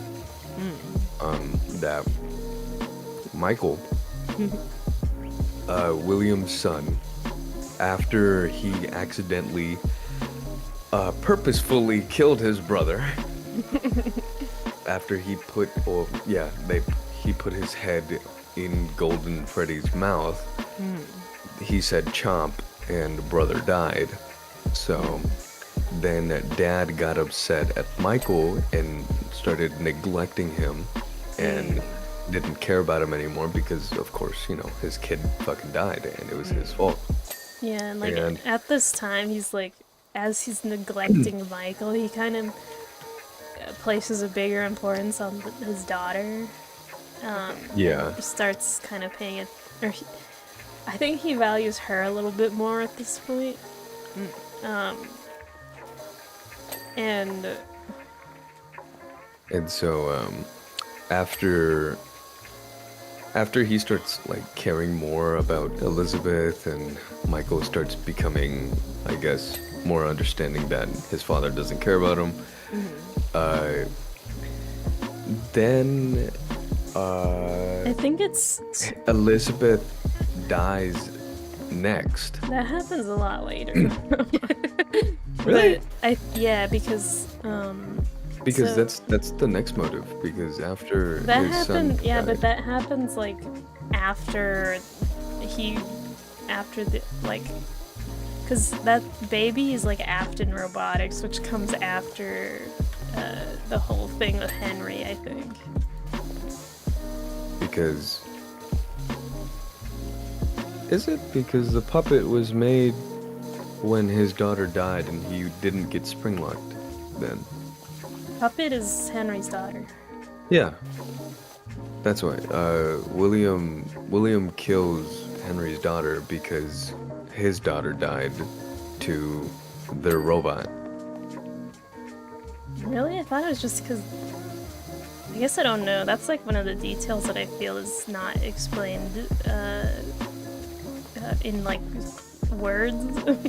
Like Basically, it's not obvious, I think. basically Elizabeth died to Baby, and so Elizabeth became Baby. But since Michael was his only son, he still doesn't care about Michael, and William started becoming jealous of Henry's life because he has such a happy family, to where he kills his only daughter, and to where Henry's daughter becomes the puppet, and then they split ways and then it branches off to like some other shit, but that's for later on. But that's his entire motive. After he found out that life is able to now interact with robots and become robots, he starts going on this rampage of like, oh shit, like this is fucking genius. So I'm gonna kill more kids. Why not? So he goes and of course starts Freddy, Bonnie, Chica, and all that, and it just goes from there. But it's insane to think that his accident, well, not his accidents, but his murders would soon be followed up to Michael finding out like, what the fuck did my dad do? It's also that Afton's like own robot is the one that killed his daughter.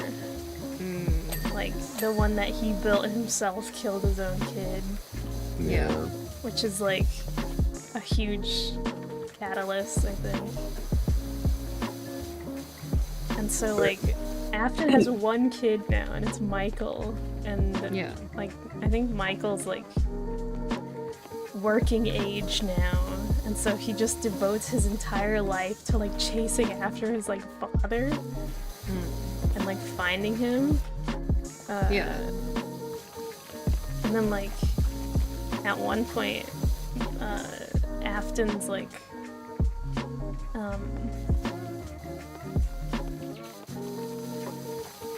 or the puppet is like this figure who gives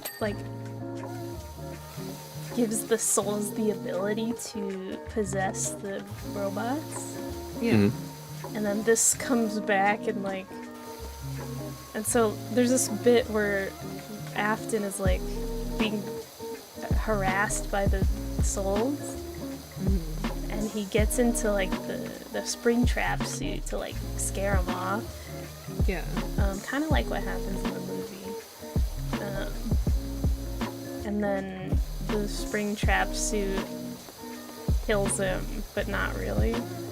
It just like gravely injures him, but he like stays alive somehow. And then Henry knows that like William is the one who killed his daughter. So he finds Afton like that, like in a storeroom, like pretty much dead, but not really.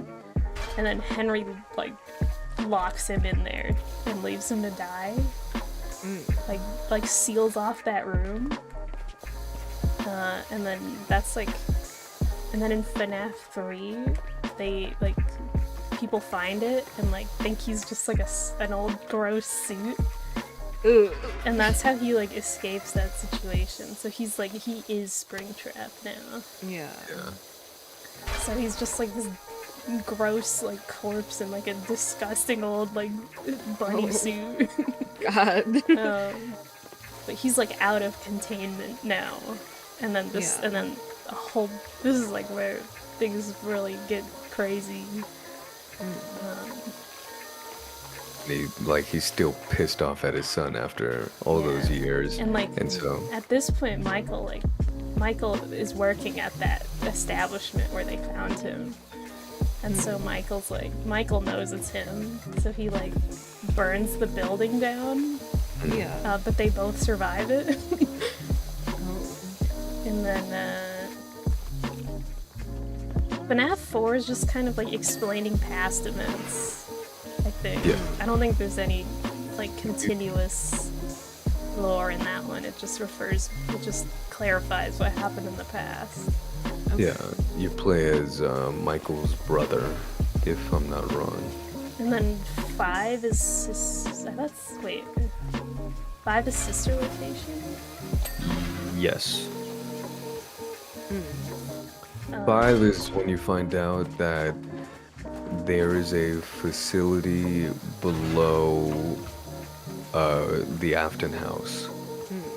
So Afton has a robotics factory. Not really factory. Okay, But do you want to explain? I'll let you explain. Because it's most of most of that game is also clarifying past events. But then there's like a few endings, I think. But I think the true ending is like When you go to the room, the security room. yeah, like Baby and like a few other animatronics like basically turn themselves into like robot spaghetti. Oh. And Yeah. then they like physically they So, basically like gut Michael and put themselves in there Yeah. and like wear him like a suit pretty much. Oh. They And that's- reverse it. That's like Oh god. yeah, and then he like barfs them up and is like fine afterwards. But then like then the whole monster spaghetti is like free now. Okay. And like at this point, you know, Michael or William is like free as Yeah. well. And so this is all like leading up to a whole catalyst of events. Yeah. So like they're all free, like one by one, and then in Pizzeria Simulator is like the ending of the story, Okay. where like so there's Springtrap and then there's the robot spaghetti. Yeah. But the robot spaghetti hates Baby, so they kick her out of the robot spaghetti. So there's 3 monsters now. There's Baby, robot spaghetti, and Springtrap. Okay. And they all, I don't remember why, but like they all meet at this like one place. Yeah. And Michael is there too. And that place is like, it's like a franchise. And, that Henry orchestrated. Okay. So he runs this place and he's like he doesn't know that like Michael's also there. Yeah. Or he doesn't know who Michael is. So he's just like, he just is giving Michael directions on like how to run the franchise or whatever. Okay. And then Henry's telling him like, you have to have all of them here. Which is like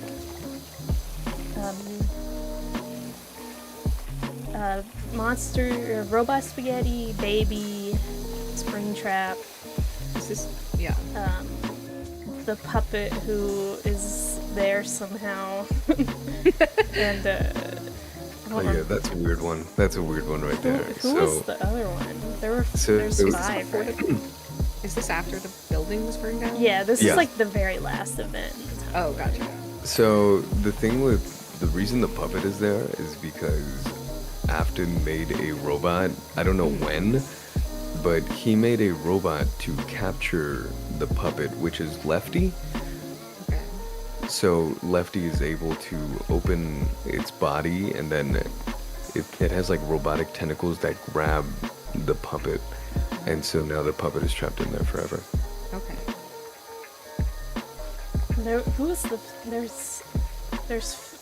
There's 5, right? Like 5 people or 5 monsters, or was there just 4? Wait, that what? My bad. In Pizzeria Simulator, there's only, is there 4 or 5 monsters that you have to get into there?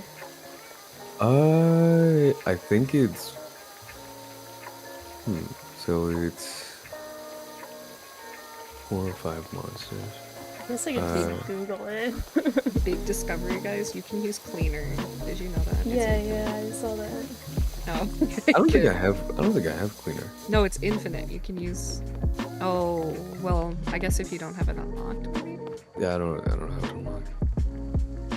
Oh, never mind. But what else? Oh, right. Okay, so this is where. Don't include this in the lore. Just this like side quest shit. Okay. All right. So.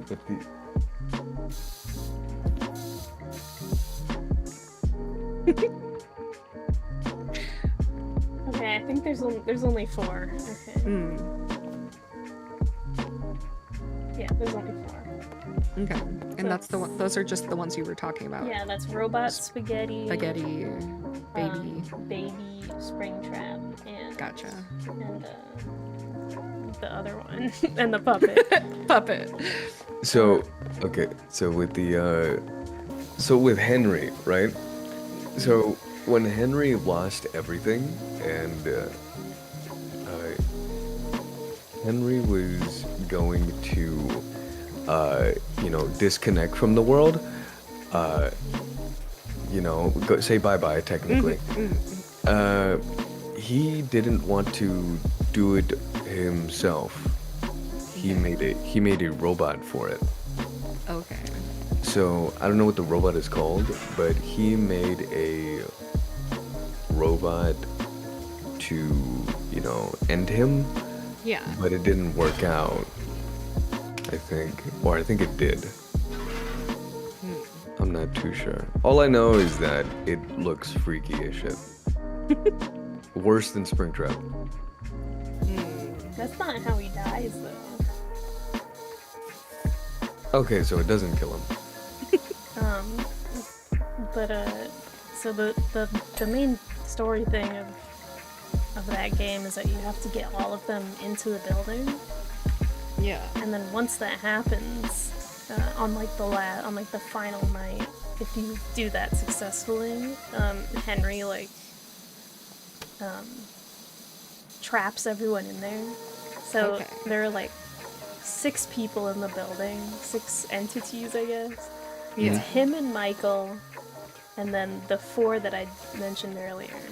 So they're all trapped in here, and Henry does this awesome monologue,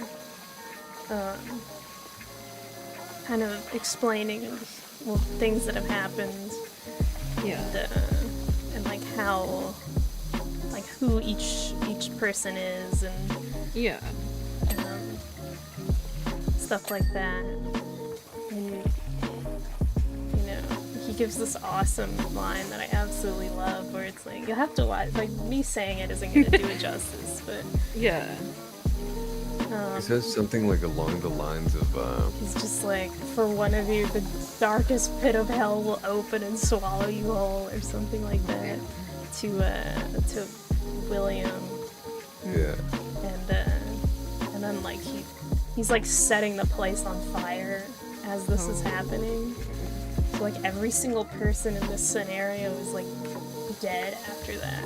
Yeah. And it's such an insanely good ending. Like, it's so good. Yeah. Like, it totally But wraps up no. the story. And then Security Breach is like, actually, he survived that. Okay, I see. That I understand then why everybody was kind of not for Security Breach. Yeah, and then Yeah, they try they to come put- up with a bunch of, like, the devs try to come up excuses. with a bunch of, like, explanation. Like, oh, it's not really him. It's actually blah, blah, blah. Okay. It's like, okay, Oh buddy. yeah, that thing. Okay, so Springtrap doesn't exist anymore. Oh. He does not exist. All right. William Afton is completely dead, but it turns into like some Soma shit, to where it is a copy of William Afton, Oh. and but it's not really him. That the Springtrap that you see in Security Breach is canonically a woman. I forgot her name, but she is possessed and overtaken by the consciousness of William Afton. Yeah, it's like dumb and stupid. Shouldn't have happened. Which is weird. What? Why do you think that is? Do you think they were just like, we want to get one more game out of the franchise? I think they just like, needed a reason to continue making games and continue Yeah. making money. like, oh Yeah. shit, maybe. But I wonder think if that was before or Pizzeria after the Simulator movies. is like the definitive end of that storyline, and the way I Yeah. think about it is that like Security Breach is like a completely unrelated story. like, Okay. I feel like Security Breach is what what it would be if things turned out differently. Like it has no relation to the original story. It's just completely directed. Yeah, it's like an towards alternate something else. universe, different, Yeah. like nothing is related at all, like it's Yeah. not part of the same continuity. Like that's how I think about Security Breach. Like, I would like to think that, sadly, the FNAF books, security breach stories are canon, but the I have them right here.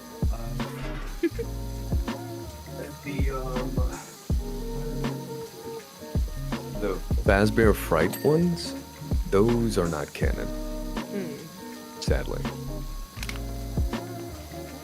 Yeah, I So- guess the way I think about it is that like every FNAF medium is a different story, even if it's all supposed to be canon.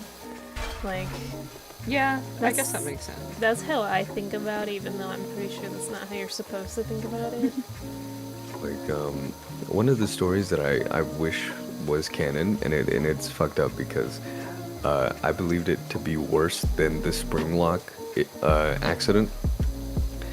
That it was a science fair, and if I remember correctly, this kid wanted to be stronger, so he made a homemade spring lock suit, and it was like an exoskeleton. Oh, okay. And it had to do something with like a bully, and I think the bully got into the suit, and he's like, "Oh, look at me, I'm strong now," but of course, homemade spring lock suit. It's a fucking dumb idea. That the bully had a worse and far more gruesome death than William Afton, to where it didn't go. It did like puncture his body, but it ripped him, like it stretched him out. Oh, God. Like it pulled his head out of his like neck and his spine. Like dude got filleted. Dude got butterfly. Oh, Like Snapple. You good, Snapple? you good? She's disappeared. Oh no. But yeah, it's insane. It's tripped out. And I think he like comes back to life if I'm not wrong. Or I think the spring lock suit is just still movable You while can't- he's just You there. can't stay dead in the FNAF universe. No, you can't. What if you died in the FNAF universe, but God said no? I love Springtrap though. He's one of my favorite characters. Just William Afton in general.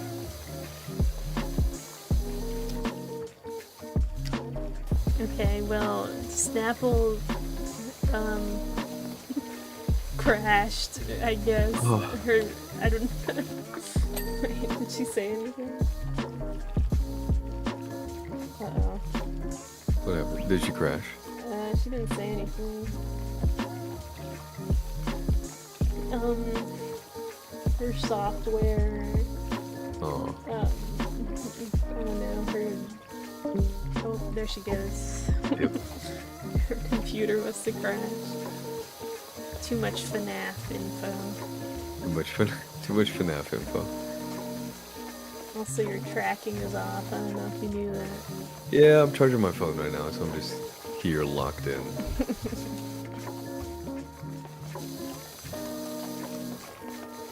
Crazy though. I love FNAF. I just bought like 2 FNAF t-shirts the other day. Dude, I think I'm gonna buy one. I don't know if you've seen the security guard button up Oh from really? Hot Topic. Yeah, Sounds epic. like it looks like a legit security guard button up, and it has like the FNAF 1 logo on it. Oh nice. And I think I'm gonna get it. And then the other one is, I think it's a FNAF Freddy onesie, if I'm not wrong. I think I might get that. I bought 2 Springtrap t-shirts. Oh, is it the one I'm thinking about? The cool art of him like skeleton Yeah, And, yeah. dude, Where that shirt, there's like a that shirt goes- skeleton falling out of him. Yeah, that shirt goes hard. Yeah, that's the one that I got. And then I got another similar one where it's like black and white with him like pulling his head apart or something. But I was gonna cut it into a tank top because it's getting warm out. I don't think I've seen that shirt. Pretty baller. Okay, Snap will open water though again. I think she's Yeah. coming back. He's back. What's another thing? I liked how they redeemed themselves with FNAF VR. Yeah, FNAF VR is pretty good. I like the connections that they have. I haven't really looked into it. Yes. She's back. I'm back. Sorry. You were literally just about to explain something. You're like, hey, Snapple. I feel like I was like, oh no, did I like explain too much like in detail? I was Yeah, like, that oh was no. Sorry. What's another thing?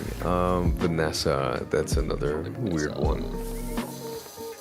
I Vanessa's- don't care about Vanessa. She's Vanessa's dumb. kind of weird. Dumb and stupid, like. Stupid, dumb idiot Vanessa, bro. Dude, Damn. there's one line in the security breach game that stuck with me because it was so weird to when Gregory is in the elevator and she says this in the most seductive way somehow. She's like, Gregory, I think you deserve a reward. And when I heard that, I was like, whoa there. He is a child. You need to Oh. chill. Just weird. I don't like security breach. I only like Montgomery Gator. I like the interactions between Freddy and Gregory though. And those are funny. Gregory, how did you get up there?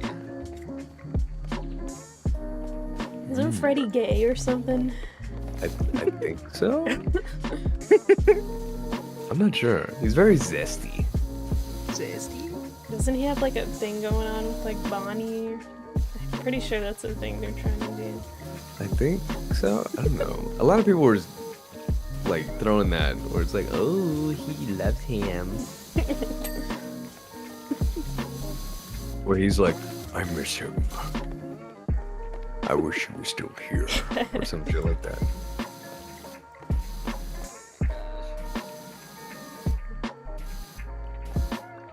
I like the memes. The memes are very creative. I can't get over the memes. It's like, Gregory, you get no bitches. Look at you, with your payless ass shoes.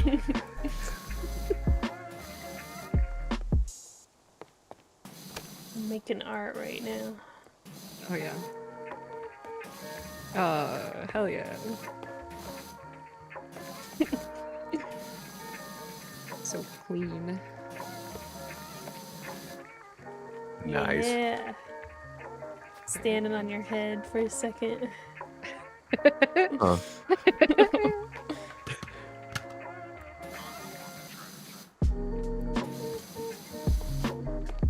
Nice.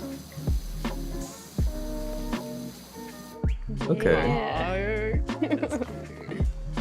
What was this? Was this something else? No, I was just kind of messing around and then I was like, wait, I should write something. How could we forget? Being able to draw in the dunk. Why can't I buy the Prime Vista 1500 long extension nozzle yet? That's a mouthful. I don't have the final upgrade.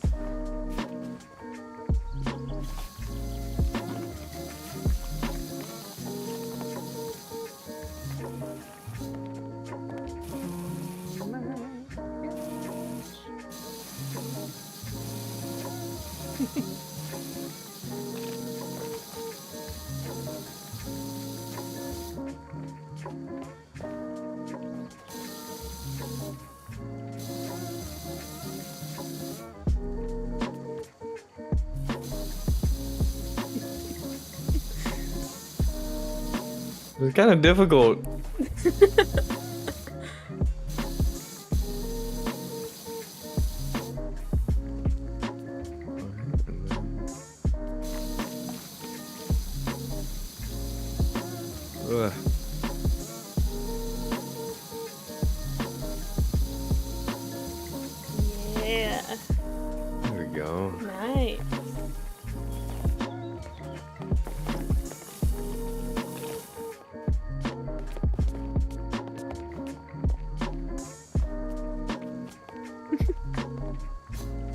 I forgot how my logo went. It's pretty complex, yeah.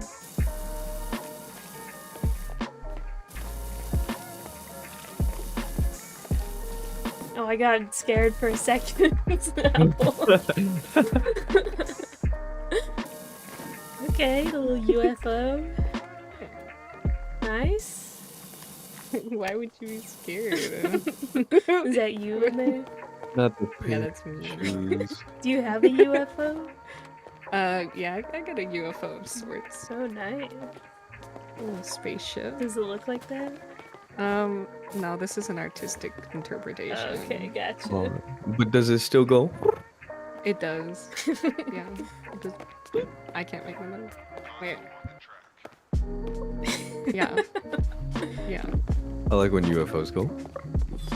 That sound is not picking up for No, it keeps either. cutting out every Oh, time. damn it! I like Okay, it when it hold goes. on. Hold on, maybe. Wait. Oh no, hold on. Maybe if I turn up my like exposure for I this a think you little have bit. to turn off your noise suppression. Hold on. Turn off the crisp noise suppression. What if it goes like this?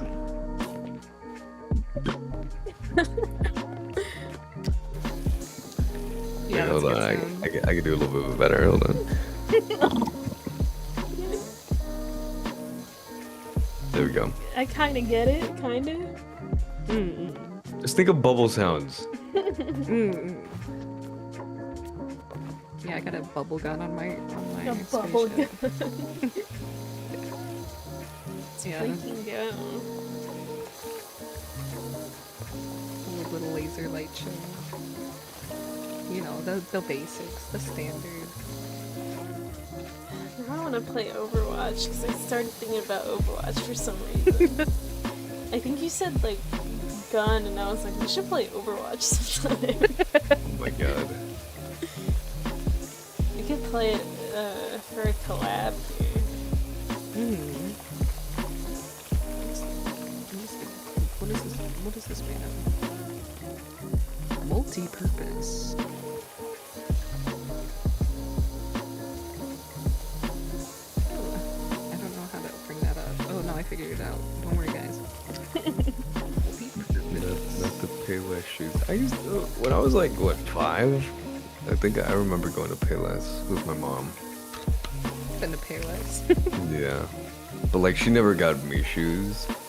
She would get like someone's shoes. I I don't think know. I probably got shoes from there a couple times. But then it started like becoming a thing where kids were like, "Oh, you shop at Payless," and then it got implanted in my mind like, "Oh shit, these fuckers." Like Give these- me- That's One where, over- that's where the poor kids shop. Shopping at Payless, Yeah. that's fucked up. I was like, bro, you're making fun, but we're trying to make ends meet. Like, what the fuck? I remember getting work shoes at Payless at least a couple times. But It's they were like- really bad. I mean, they were not great. I need It's to like buy challenging. some new shoes. I wanted to get some new Converse. Ooh. I've been wanting to get some like brown Nikes because I wear like khaki pants here and there, Yeah. and then I have like a brown flannel. So like, I don't know. I just want like a very cozy fit, an outside fit. I was thinking it might be funny if next time you visit, if you like try wearing some of my clothes and see how that style suits you. All right, I'm down. We'll switch styles for the day. I don't know about that, but No. Too late. Too late. It's happening.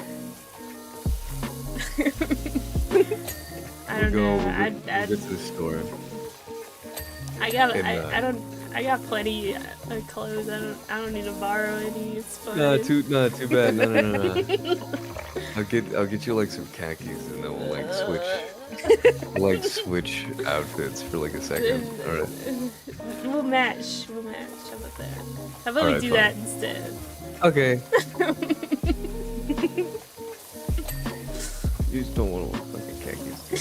Don't. I'm gonna be honest.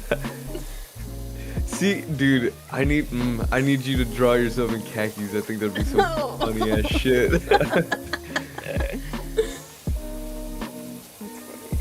It's feathers and khakis. Oh my gosh, that's so weird.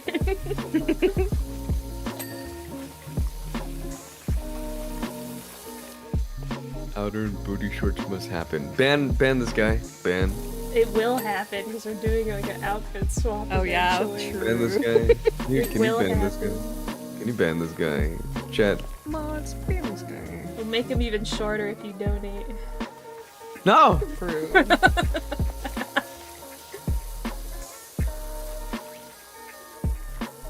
My shorts aren't that short though. They're like normal short. Ooh.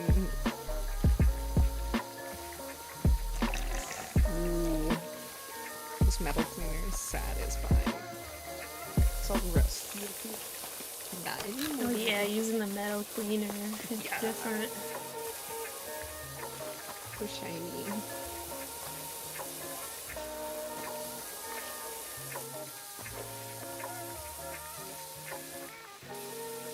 At the 1-inch seam. Leave. Leave. Leave. I know where you live. We're friends in real life.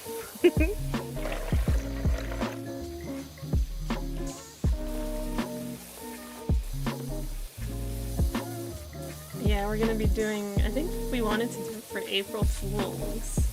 Yeah, it's our 6th month. Yeah, 6 months. Damn, already.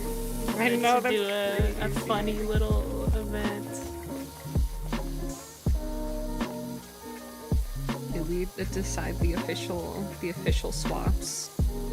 The OBS keeps freaking I think bugging. we did already. Not sure. Did we? I don't know. I don't remember.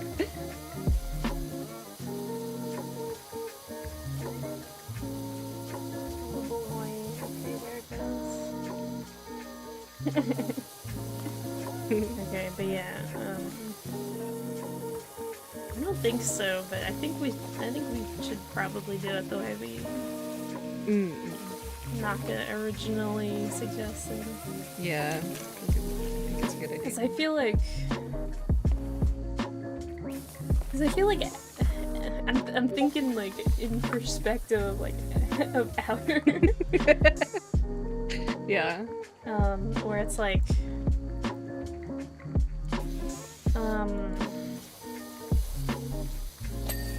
I feel like it'd be too much for him to wear your outfit. Maybe. And it wouldn't be funny enough to just wear Naka's outfit. That's fair. I feel like we all have pretty different, like, outfit concepts. So I like how we have it in the how Naka had it. Yeah.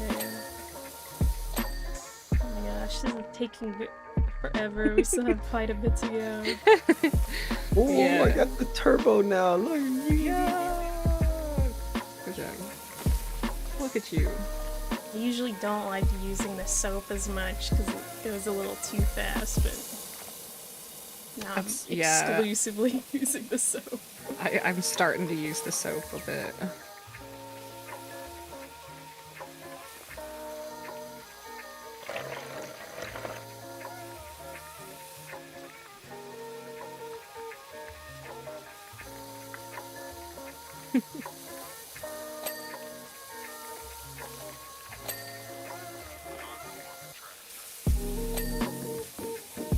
Wow.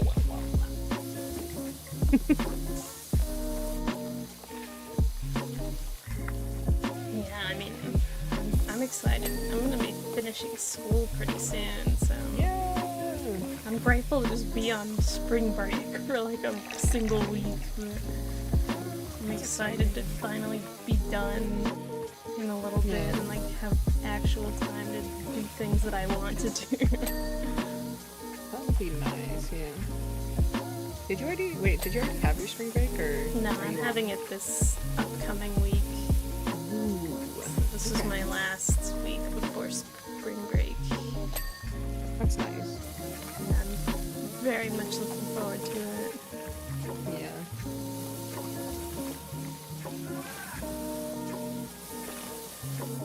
There's, I was telling Nimbus about it, but there's like some serious drama happening in my class that I'm very happy to not be a part of. It's probably for the best. It's pretty serious stuff, and I'm like, Ooh. I'm glad that I don't talk to people. Because There's always those moments. if I was like a social person, I would probably absolutely somehow be involved in this. Being introverted has its strengths.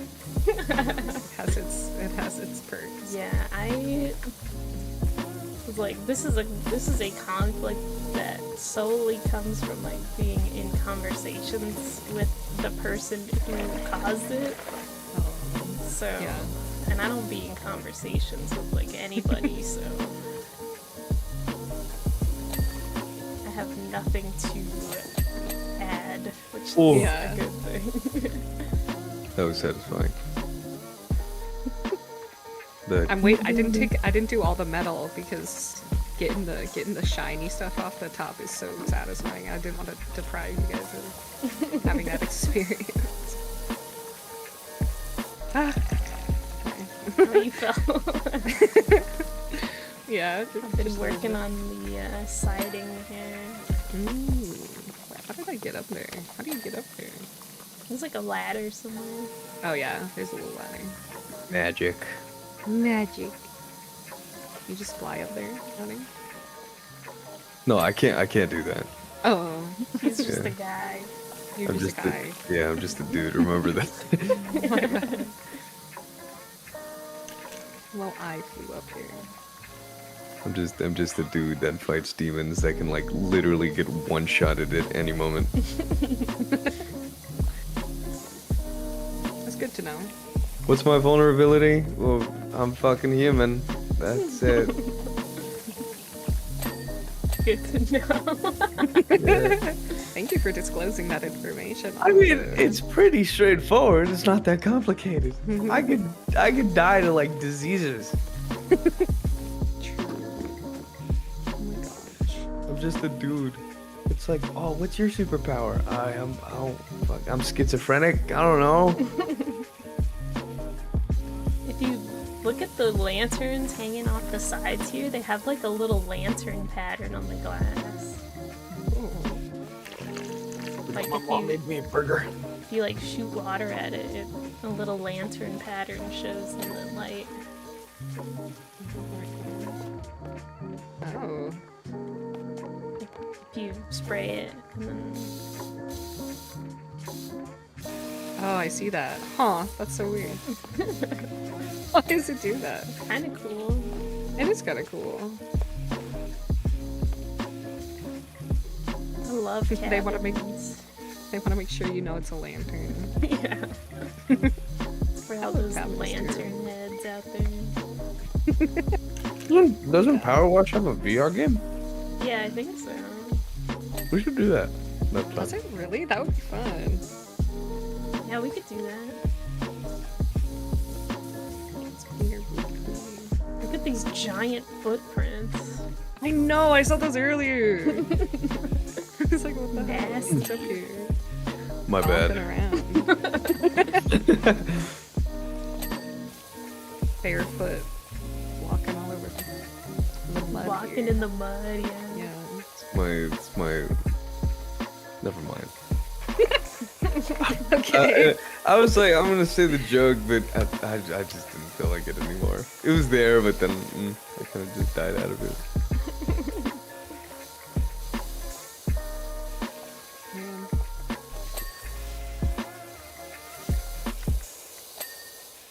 I might have. I kind of want to do. What? Caught me, I it feel caught me that. off though. guard. I I do feel that. that, yeah. Brave. I get you. Mm. What were you gonna say? I was gonna Yeah, what say were you- I kind of want to jump on VR this weekend, like because you keep mentioning VR stuff. I'm like, man, I should play Wish I VR. could, but I don't think I can for a little while. Yeah, I probably can like next month, yeah. so in like a couple weeks. Well, I'll play VR with you in a couple weeks too. Gotta put my new form in there. Oh yeah. I haven't done that yet. This one's pretty new. Mm-hmm. By the way, I've been for meaning- anyone yeah. that doesn't know, this is what this is not like a VTuber cam. This is like a IRL cam that I'm using right now. I do not have a physical form. This is just my being. Mm-hmm. I exist solely in the digital realm. I'm just a dude.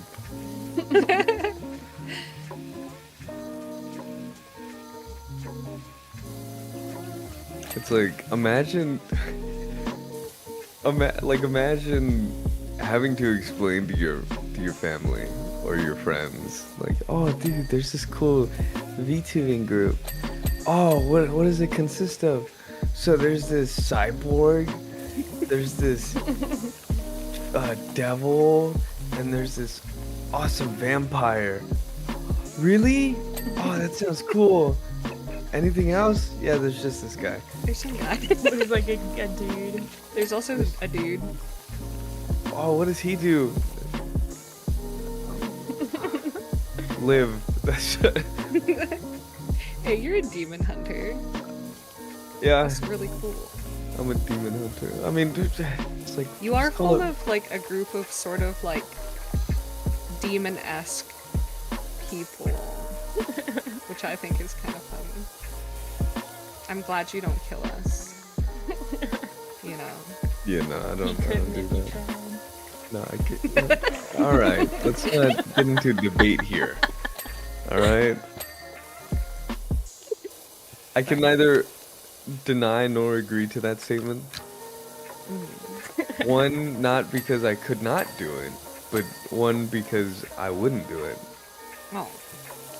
That's sweet. So, You're not killing us, I mean. no problem.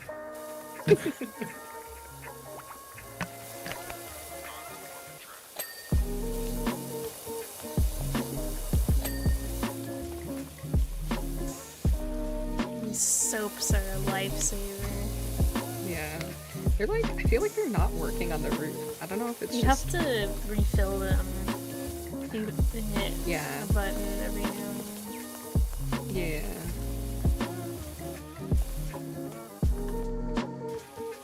That's probably my issue. Oh, also that I have it on wood. Listen.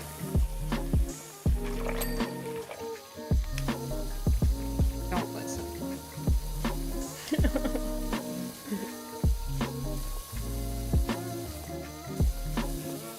Here we go. Yeah. Big power There's- wash. There's so much bird shit on this room.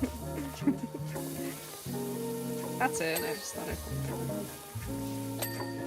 I guess that makes sense. We're in like a forest. You guys are lucky to be like cyborgs and devils and like vampires. You know what I get? Taxes. Yeah, I don't have to pay taxes. Yeah, you can just go to outer space. What are they gonna do? Chase you? No. Nah. They have some kind of like space police or something. They go. Not in this universe. Oh yeah, You that's guys don't true. even have us. You guys don't even have like normal spaceships. And by normal, I mean like recreational. That's true. So I don't have to worry about it here. Is that like a major concern on your like home planet? No, we don't. We can fast taxes.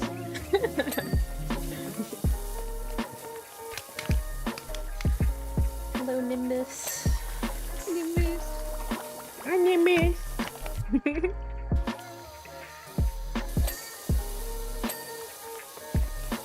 I think I find it kind of You do. crazy though, like kind of odd that, like, lore-wise, the higher ups, I don't really call them like parents, even though like they legit found me. They're just weird people behind masks. So like, I just kind of find it weird where it's like their first thought was, "Oh, look, a baby." It's like, we can't keep him. It's like, "Oh, but he's lonely." It's like, all right then. He will be trained to kill. And it's like, what the fuck? Nourish me first, you know? It's like, no. He will undergo training now. Those guys are 500 so push-ups. goofy, bro. The what? Those guys are so goofy. They are. Got their little jammies on. So true. They got like It's like, yeah, okay, buddy. cloaks. They got like coats on and everything. Goofy, guys.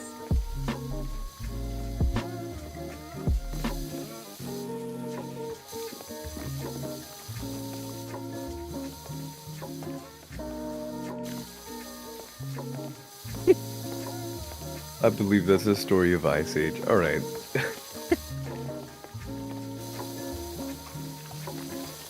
I've never seen Ice Age, actually. Really? We gotta watch It it. looks like kind of a dumb movie, I'm not gonna lie. No, it's ugly. it's actually really good. I mean, it's ugly for now, but like it was pretty good when it came out. I mean, didn't Surf's Up come out around the same time as Ice All right, Age? we don't talk about that. But anyways, it's a pretty good movie. You should watch it. You should watch it. I don't know if I recommend it. I haven't seen it one time. I'm doing it. I was thinking about, because I just recommended you watch Matrix. Well, you've seen it, Outer. There are some things going into it that I would warn if you ever watch it, is that it is a product of its time, in some regards. Yeah. Yeah. So, I'm aware of like generally what it is. that's very... I was thinking about that. I was like, oh no, I'm gonna think about this now when I go to bed if I don't warn you. But then, Like- I guess you would know. Like that movie, when I watched it when I was younger, I was like, is any of this real? Like, I fell into like, oh, we're probably fake. Yeah, I watched A Clockwork Orange without knowing there was stuff other than just normal violence in it. Yeah. Like that, and the same with Pulp Fiction. That stuff is crazy. Pretty intense. Not for beginner movie watchers. Yeah.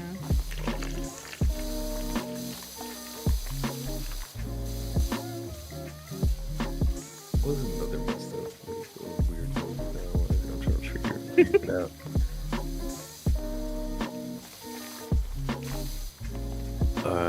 Don't get started on movies. I won't be able to stop. If you want a movie that, I'm not gonna spoil the ending, but if you want a switch up of your regular, go-to, I recommend the movie Upgrade. Upgrade. Sounds like a It- sci-fi. It's yeah, it is. Yeah. It's a how do I explain it? It has to do with AI in the sense, but most of it, what's the actor? The guy that played Venom, I forget his name. His name was like Tom, I think. I haven't seen a lot of movies, honestly. I could probably name every movie I've ever seen. Yeah. just a big movie head. I'm not a big movie head, but I did like the movies that I saw. Yeah. Emoji movie kind of goated, I heard. Alright, alright, ban this guy. I think one of my favorite movies is definitely 2001. I really enjoyed that. It is a great movie. As Just for the best. animated films, Surf's Up is probably my favorite animated film. Oh yeah. It's really good. I don't know if I've seen I Surf. had a professor who worked on it. Oh, that's cool. It's really good. Like, I love it. It's really entertaining. Didn't it have a second movie? Yeah, but that was like really bad. Shia LaBeouf. Yeah, Shia LaBeouf voices the main character. Ooh. That was like Shia LaBeouf Prime.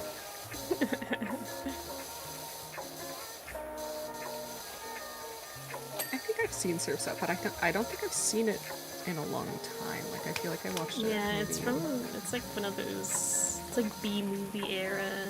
Yeah. Yeah, you like jazz?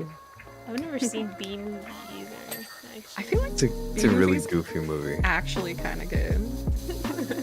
It's very goofy, and For how much it people mean it, but I feel like it knows it's goofy to where it's good. yeah, Those DreamWorks people are on something. they are.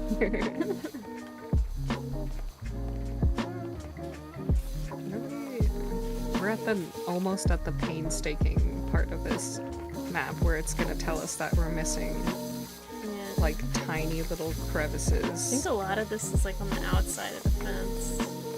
Yeah, that's fair, probably.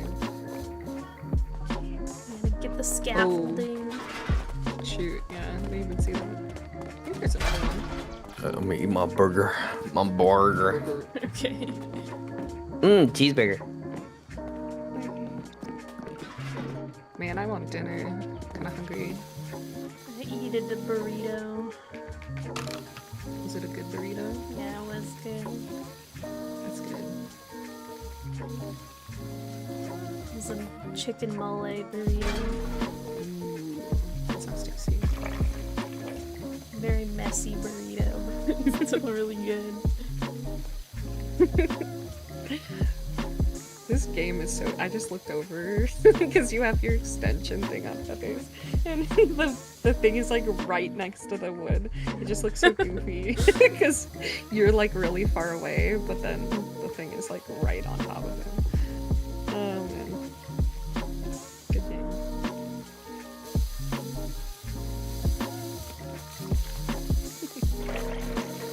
I don't know if you're supposed to power wash wood like this.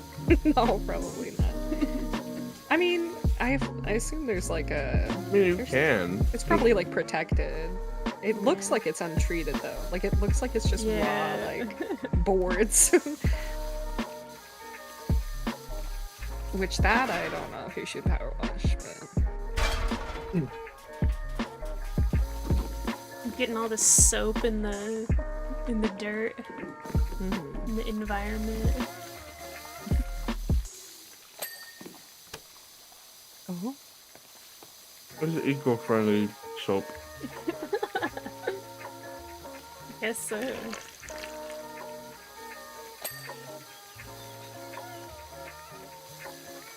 There was this whole, I think it was like a game theory video where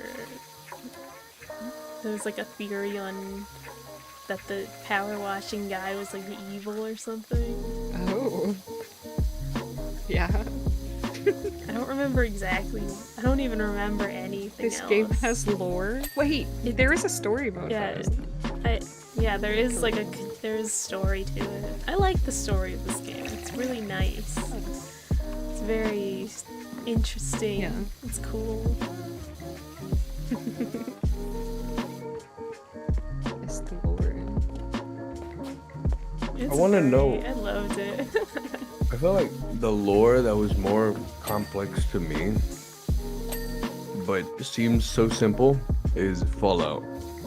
I don't know anything about Fallout. Yeah, I know like a little bit about it, but All I know is big nuke make everyone mutated, and that's it. pretty straightforward.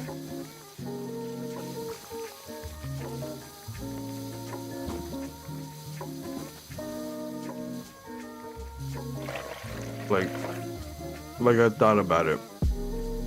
Does every Fallout take place in different times in the same universe, or is it different universes? I only have one Fallout game that I bought at a thrift store for like $5. That's a steal. That is a steal. I haven't played it though. It's just been sitting in my collection. Stop. I want to see if you notice. Yeah, it's just been sitting in my collection for like years by now. My small collection of PS4 games. Hi, Apple. I do.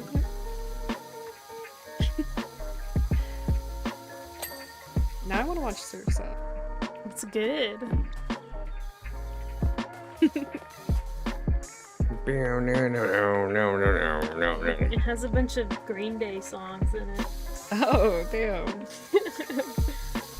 Okay. What are we missing? Everything has like 2% left. Barbecue drum.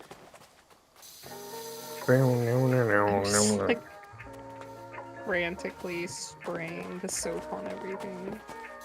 I think that's the move. Oh yeah, I forgot you can check on this. 98 roof trims. I got the barbecue drum. Let me Okay. check. Are you going in order? Barbecue side table. I got Say the, that 5 times fast. I got Middle the deck barbecue stuff. Joist? What? Barbecue. Bacon hold on. burger. Barbecue bacon booger. Barbecue bacon booger. This middle deck. Where's the dirt? Oh, there it is. Okay, there's Chairs. The barbecue side table. Oh yeah, chairs. Let me get this. Is this the middle deck? I think this is the middle deck. Or this is the lower deck. This is the lower deck. Hell, wait. Ah. Where am I? Upper deck? Middle deck? I found it. Upper deck. What? What are you saying? Roof trim. Where's my wood cleaner? There it is. Oh.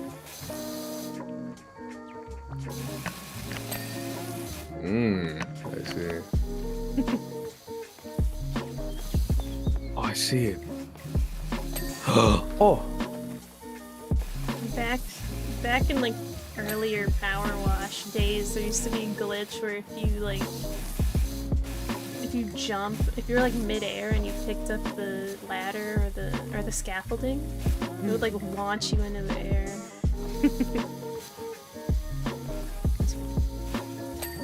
Why would they take that out? I used it to get out of bounds one time. It was pretty cool. It's pretty great. Upper house wall. Ah.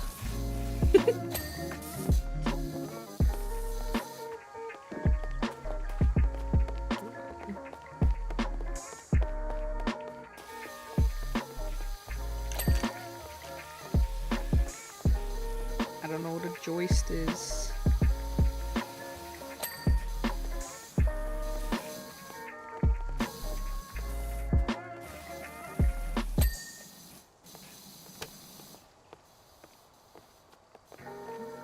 Just kind of spraying this way.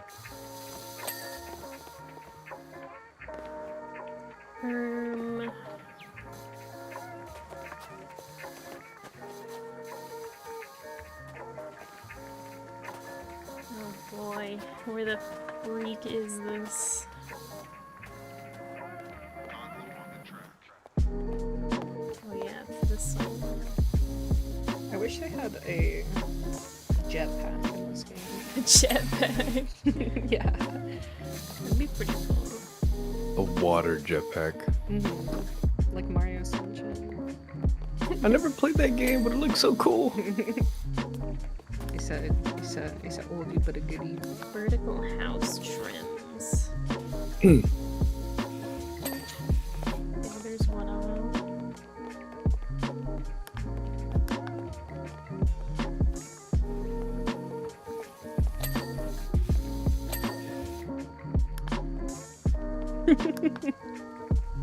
Oh. Window frames. Okay.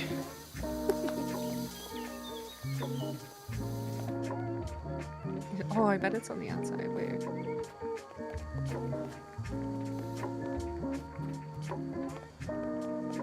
Gosh, I have to find the wall that's not cleaned all the way. Scaffolding. This I might don't know. Warehouse wall. No. I want to listen to Green Day now. I love Green Day. My dad loves Green Day. I was like surprised he listened to Green Day. I mean, it's pretty good. Good music. Like, my dad was like, yeah, I used to listen to Green Day. I was like, what? You seem more like an Ice Cube kind of guy. He's like, no, but listen. And he's like, I listen to Ice Cube. I was like, yeah, you know, but like, really, Green Day? Really? I did Where not the expect that. freak is this last bit of dirt? This window frame is still dirty, but I can't see. Oh, I see it. Okay, nice. There's upper house walls. So one of these walls is still dirty. Dirty all wall. Oh, it's one of them. It's this one somewhere. Nice. There's still a wall that's dirty. The joist.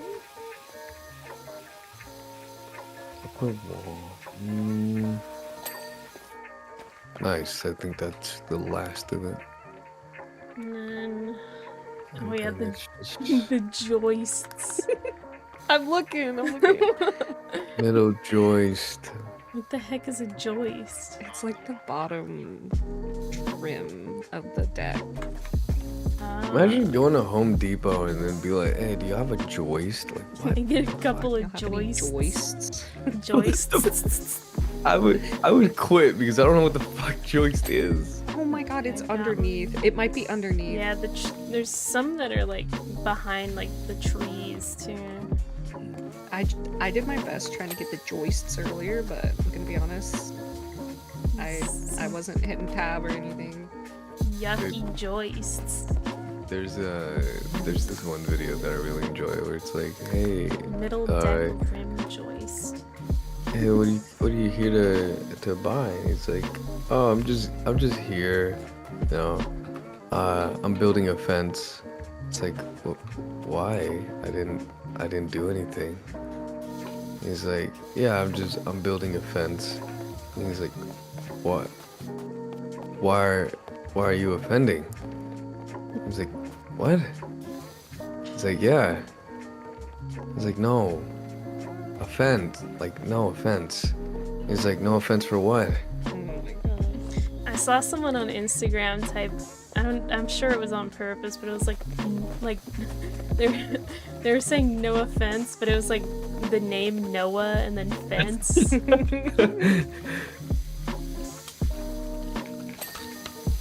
Get it? And you can't reach that. Wait a minute. Right. Last ones. More joists. It's all these under joists. Joists. Gotta get the under joists.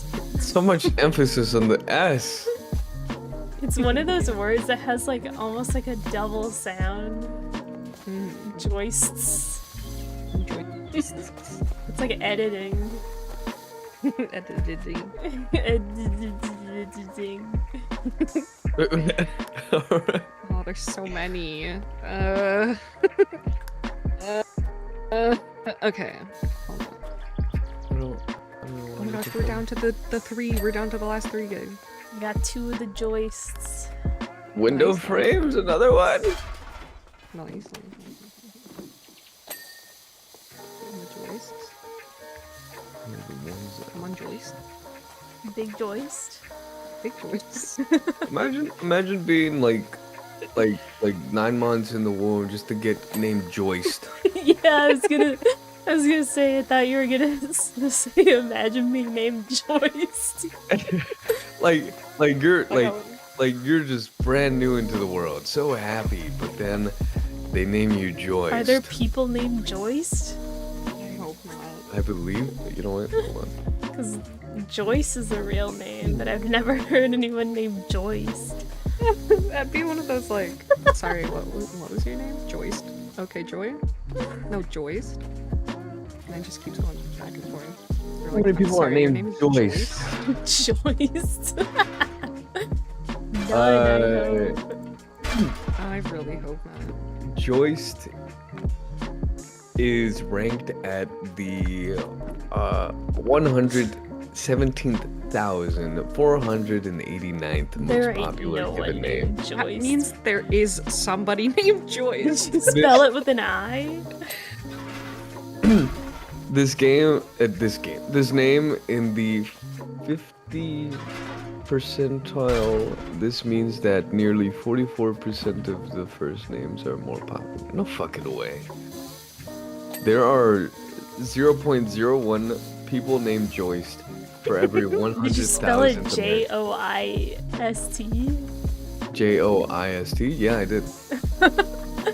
Man. Some construction worker was like, that's a great name for my new daughter. Based on analysts of 100-year worth of data from Oh, we got the Social Security joists. Administration. We still have rim joists to do. Security Baby names Rim database. The estimated population of people named Joyce is 0. Oh, okay. There's no one named Joist. There's probably like one person named Joist. All the Joysters died. The Joisters. All the Joysters That's died. their full name. Their nickname is Joyce. Joister. See, Joyce? Like Joyce like is an a name, oyster. but adding the T. Yeah. The T at the end Apparently- is really... It's a last name shown on the top most likely full names that have Joyce as first names. There are 20 last names associated with this first name. Oh, poor people. Joister. Like oyster. Man. That would be rough. What's going on, Oh, it's Joysty? just the window frames now. Yeah, we got the rim. We need What's the up? What's up, frame. Joysty? Joister. Whoa. Oh, it's over here somewhere. We're almost done. Oh my god. Wait. Feathers we found. Yeah, there's one on this. Ooh. There's one on. I think this is the last one. Oh, Yeah! we did it! Is that a gnome? That's great. There, yeah, I think Yeah. there's gnomes. There's gnomes all over the place. Well, there's a gnome per map, right? I think so. We gotta get all the gnomes. We did it! Where did this go? Yeah, it only took us 2 hours? Like 3 hours, I think. 3 hours? That's pretty good. It's a Alright. big map. We did it now. Mhm. Congratulations, guys. Alright, that's gonna be it for today. I hope you guys had a chill time power washing with us. We'll be back tomorrow with, something. I think we're playing... I don't know. I don't know what we're playing. We'll be back tomorrow with something. But we'll see you guys then. Bye. Goodbye. Alright, bye-bye.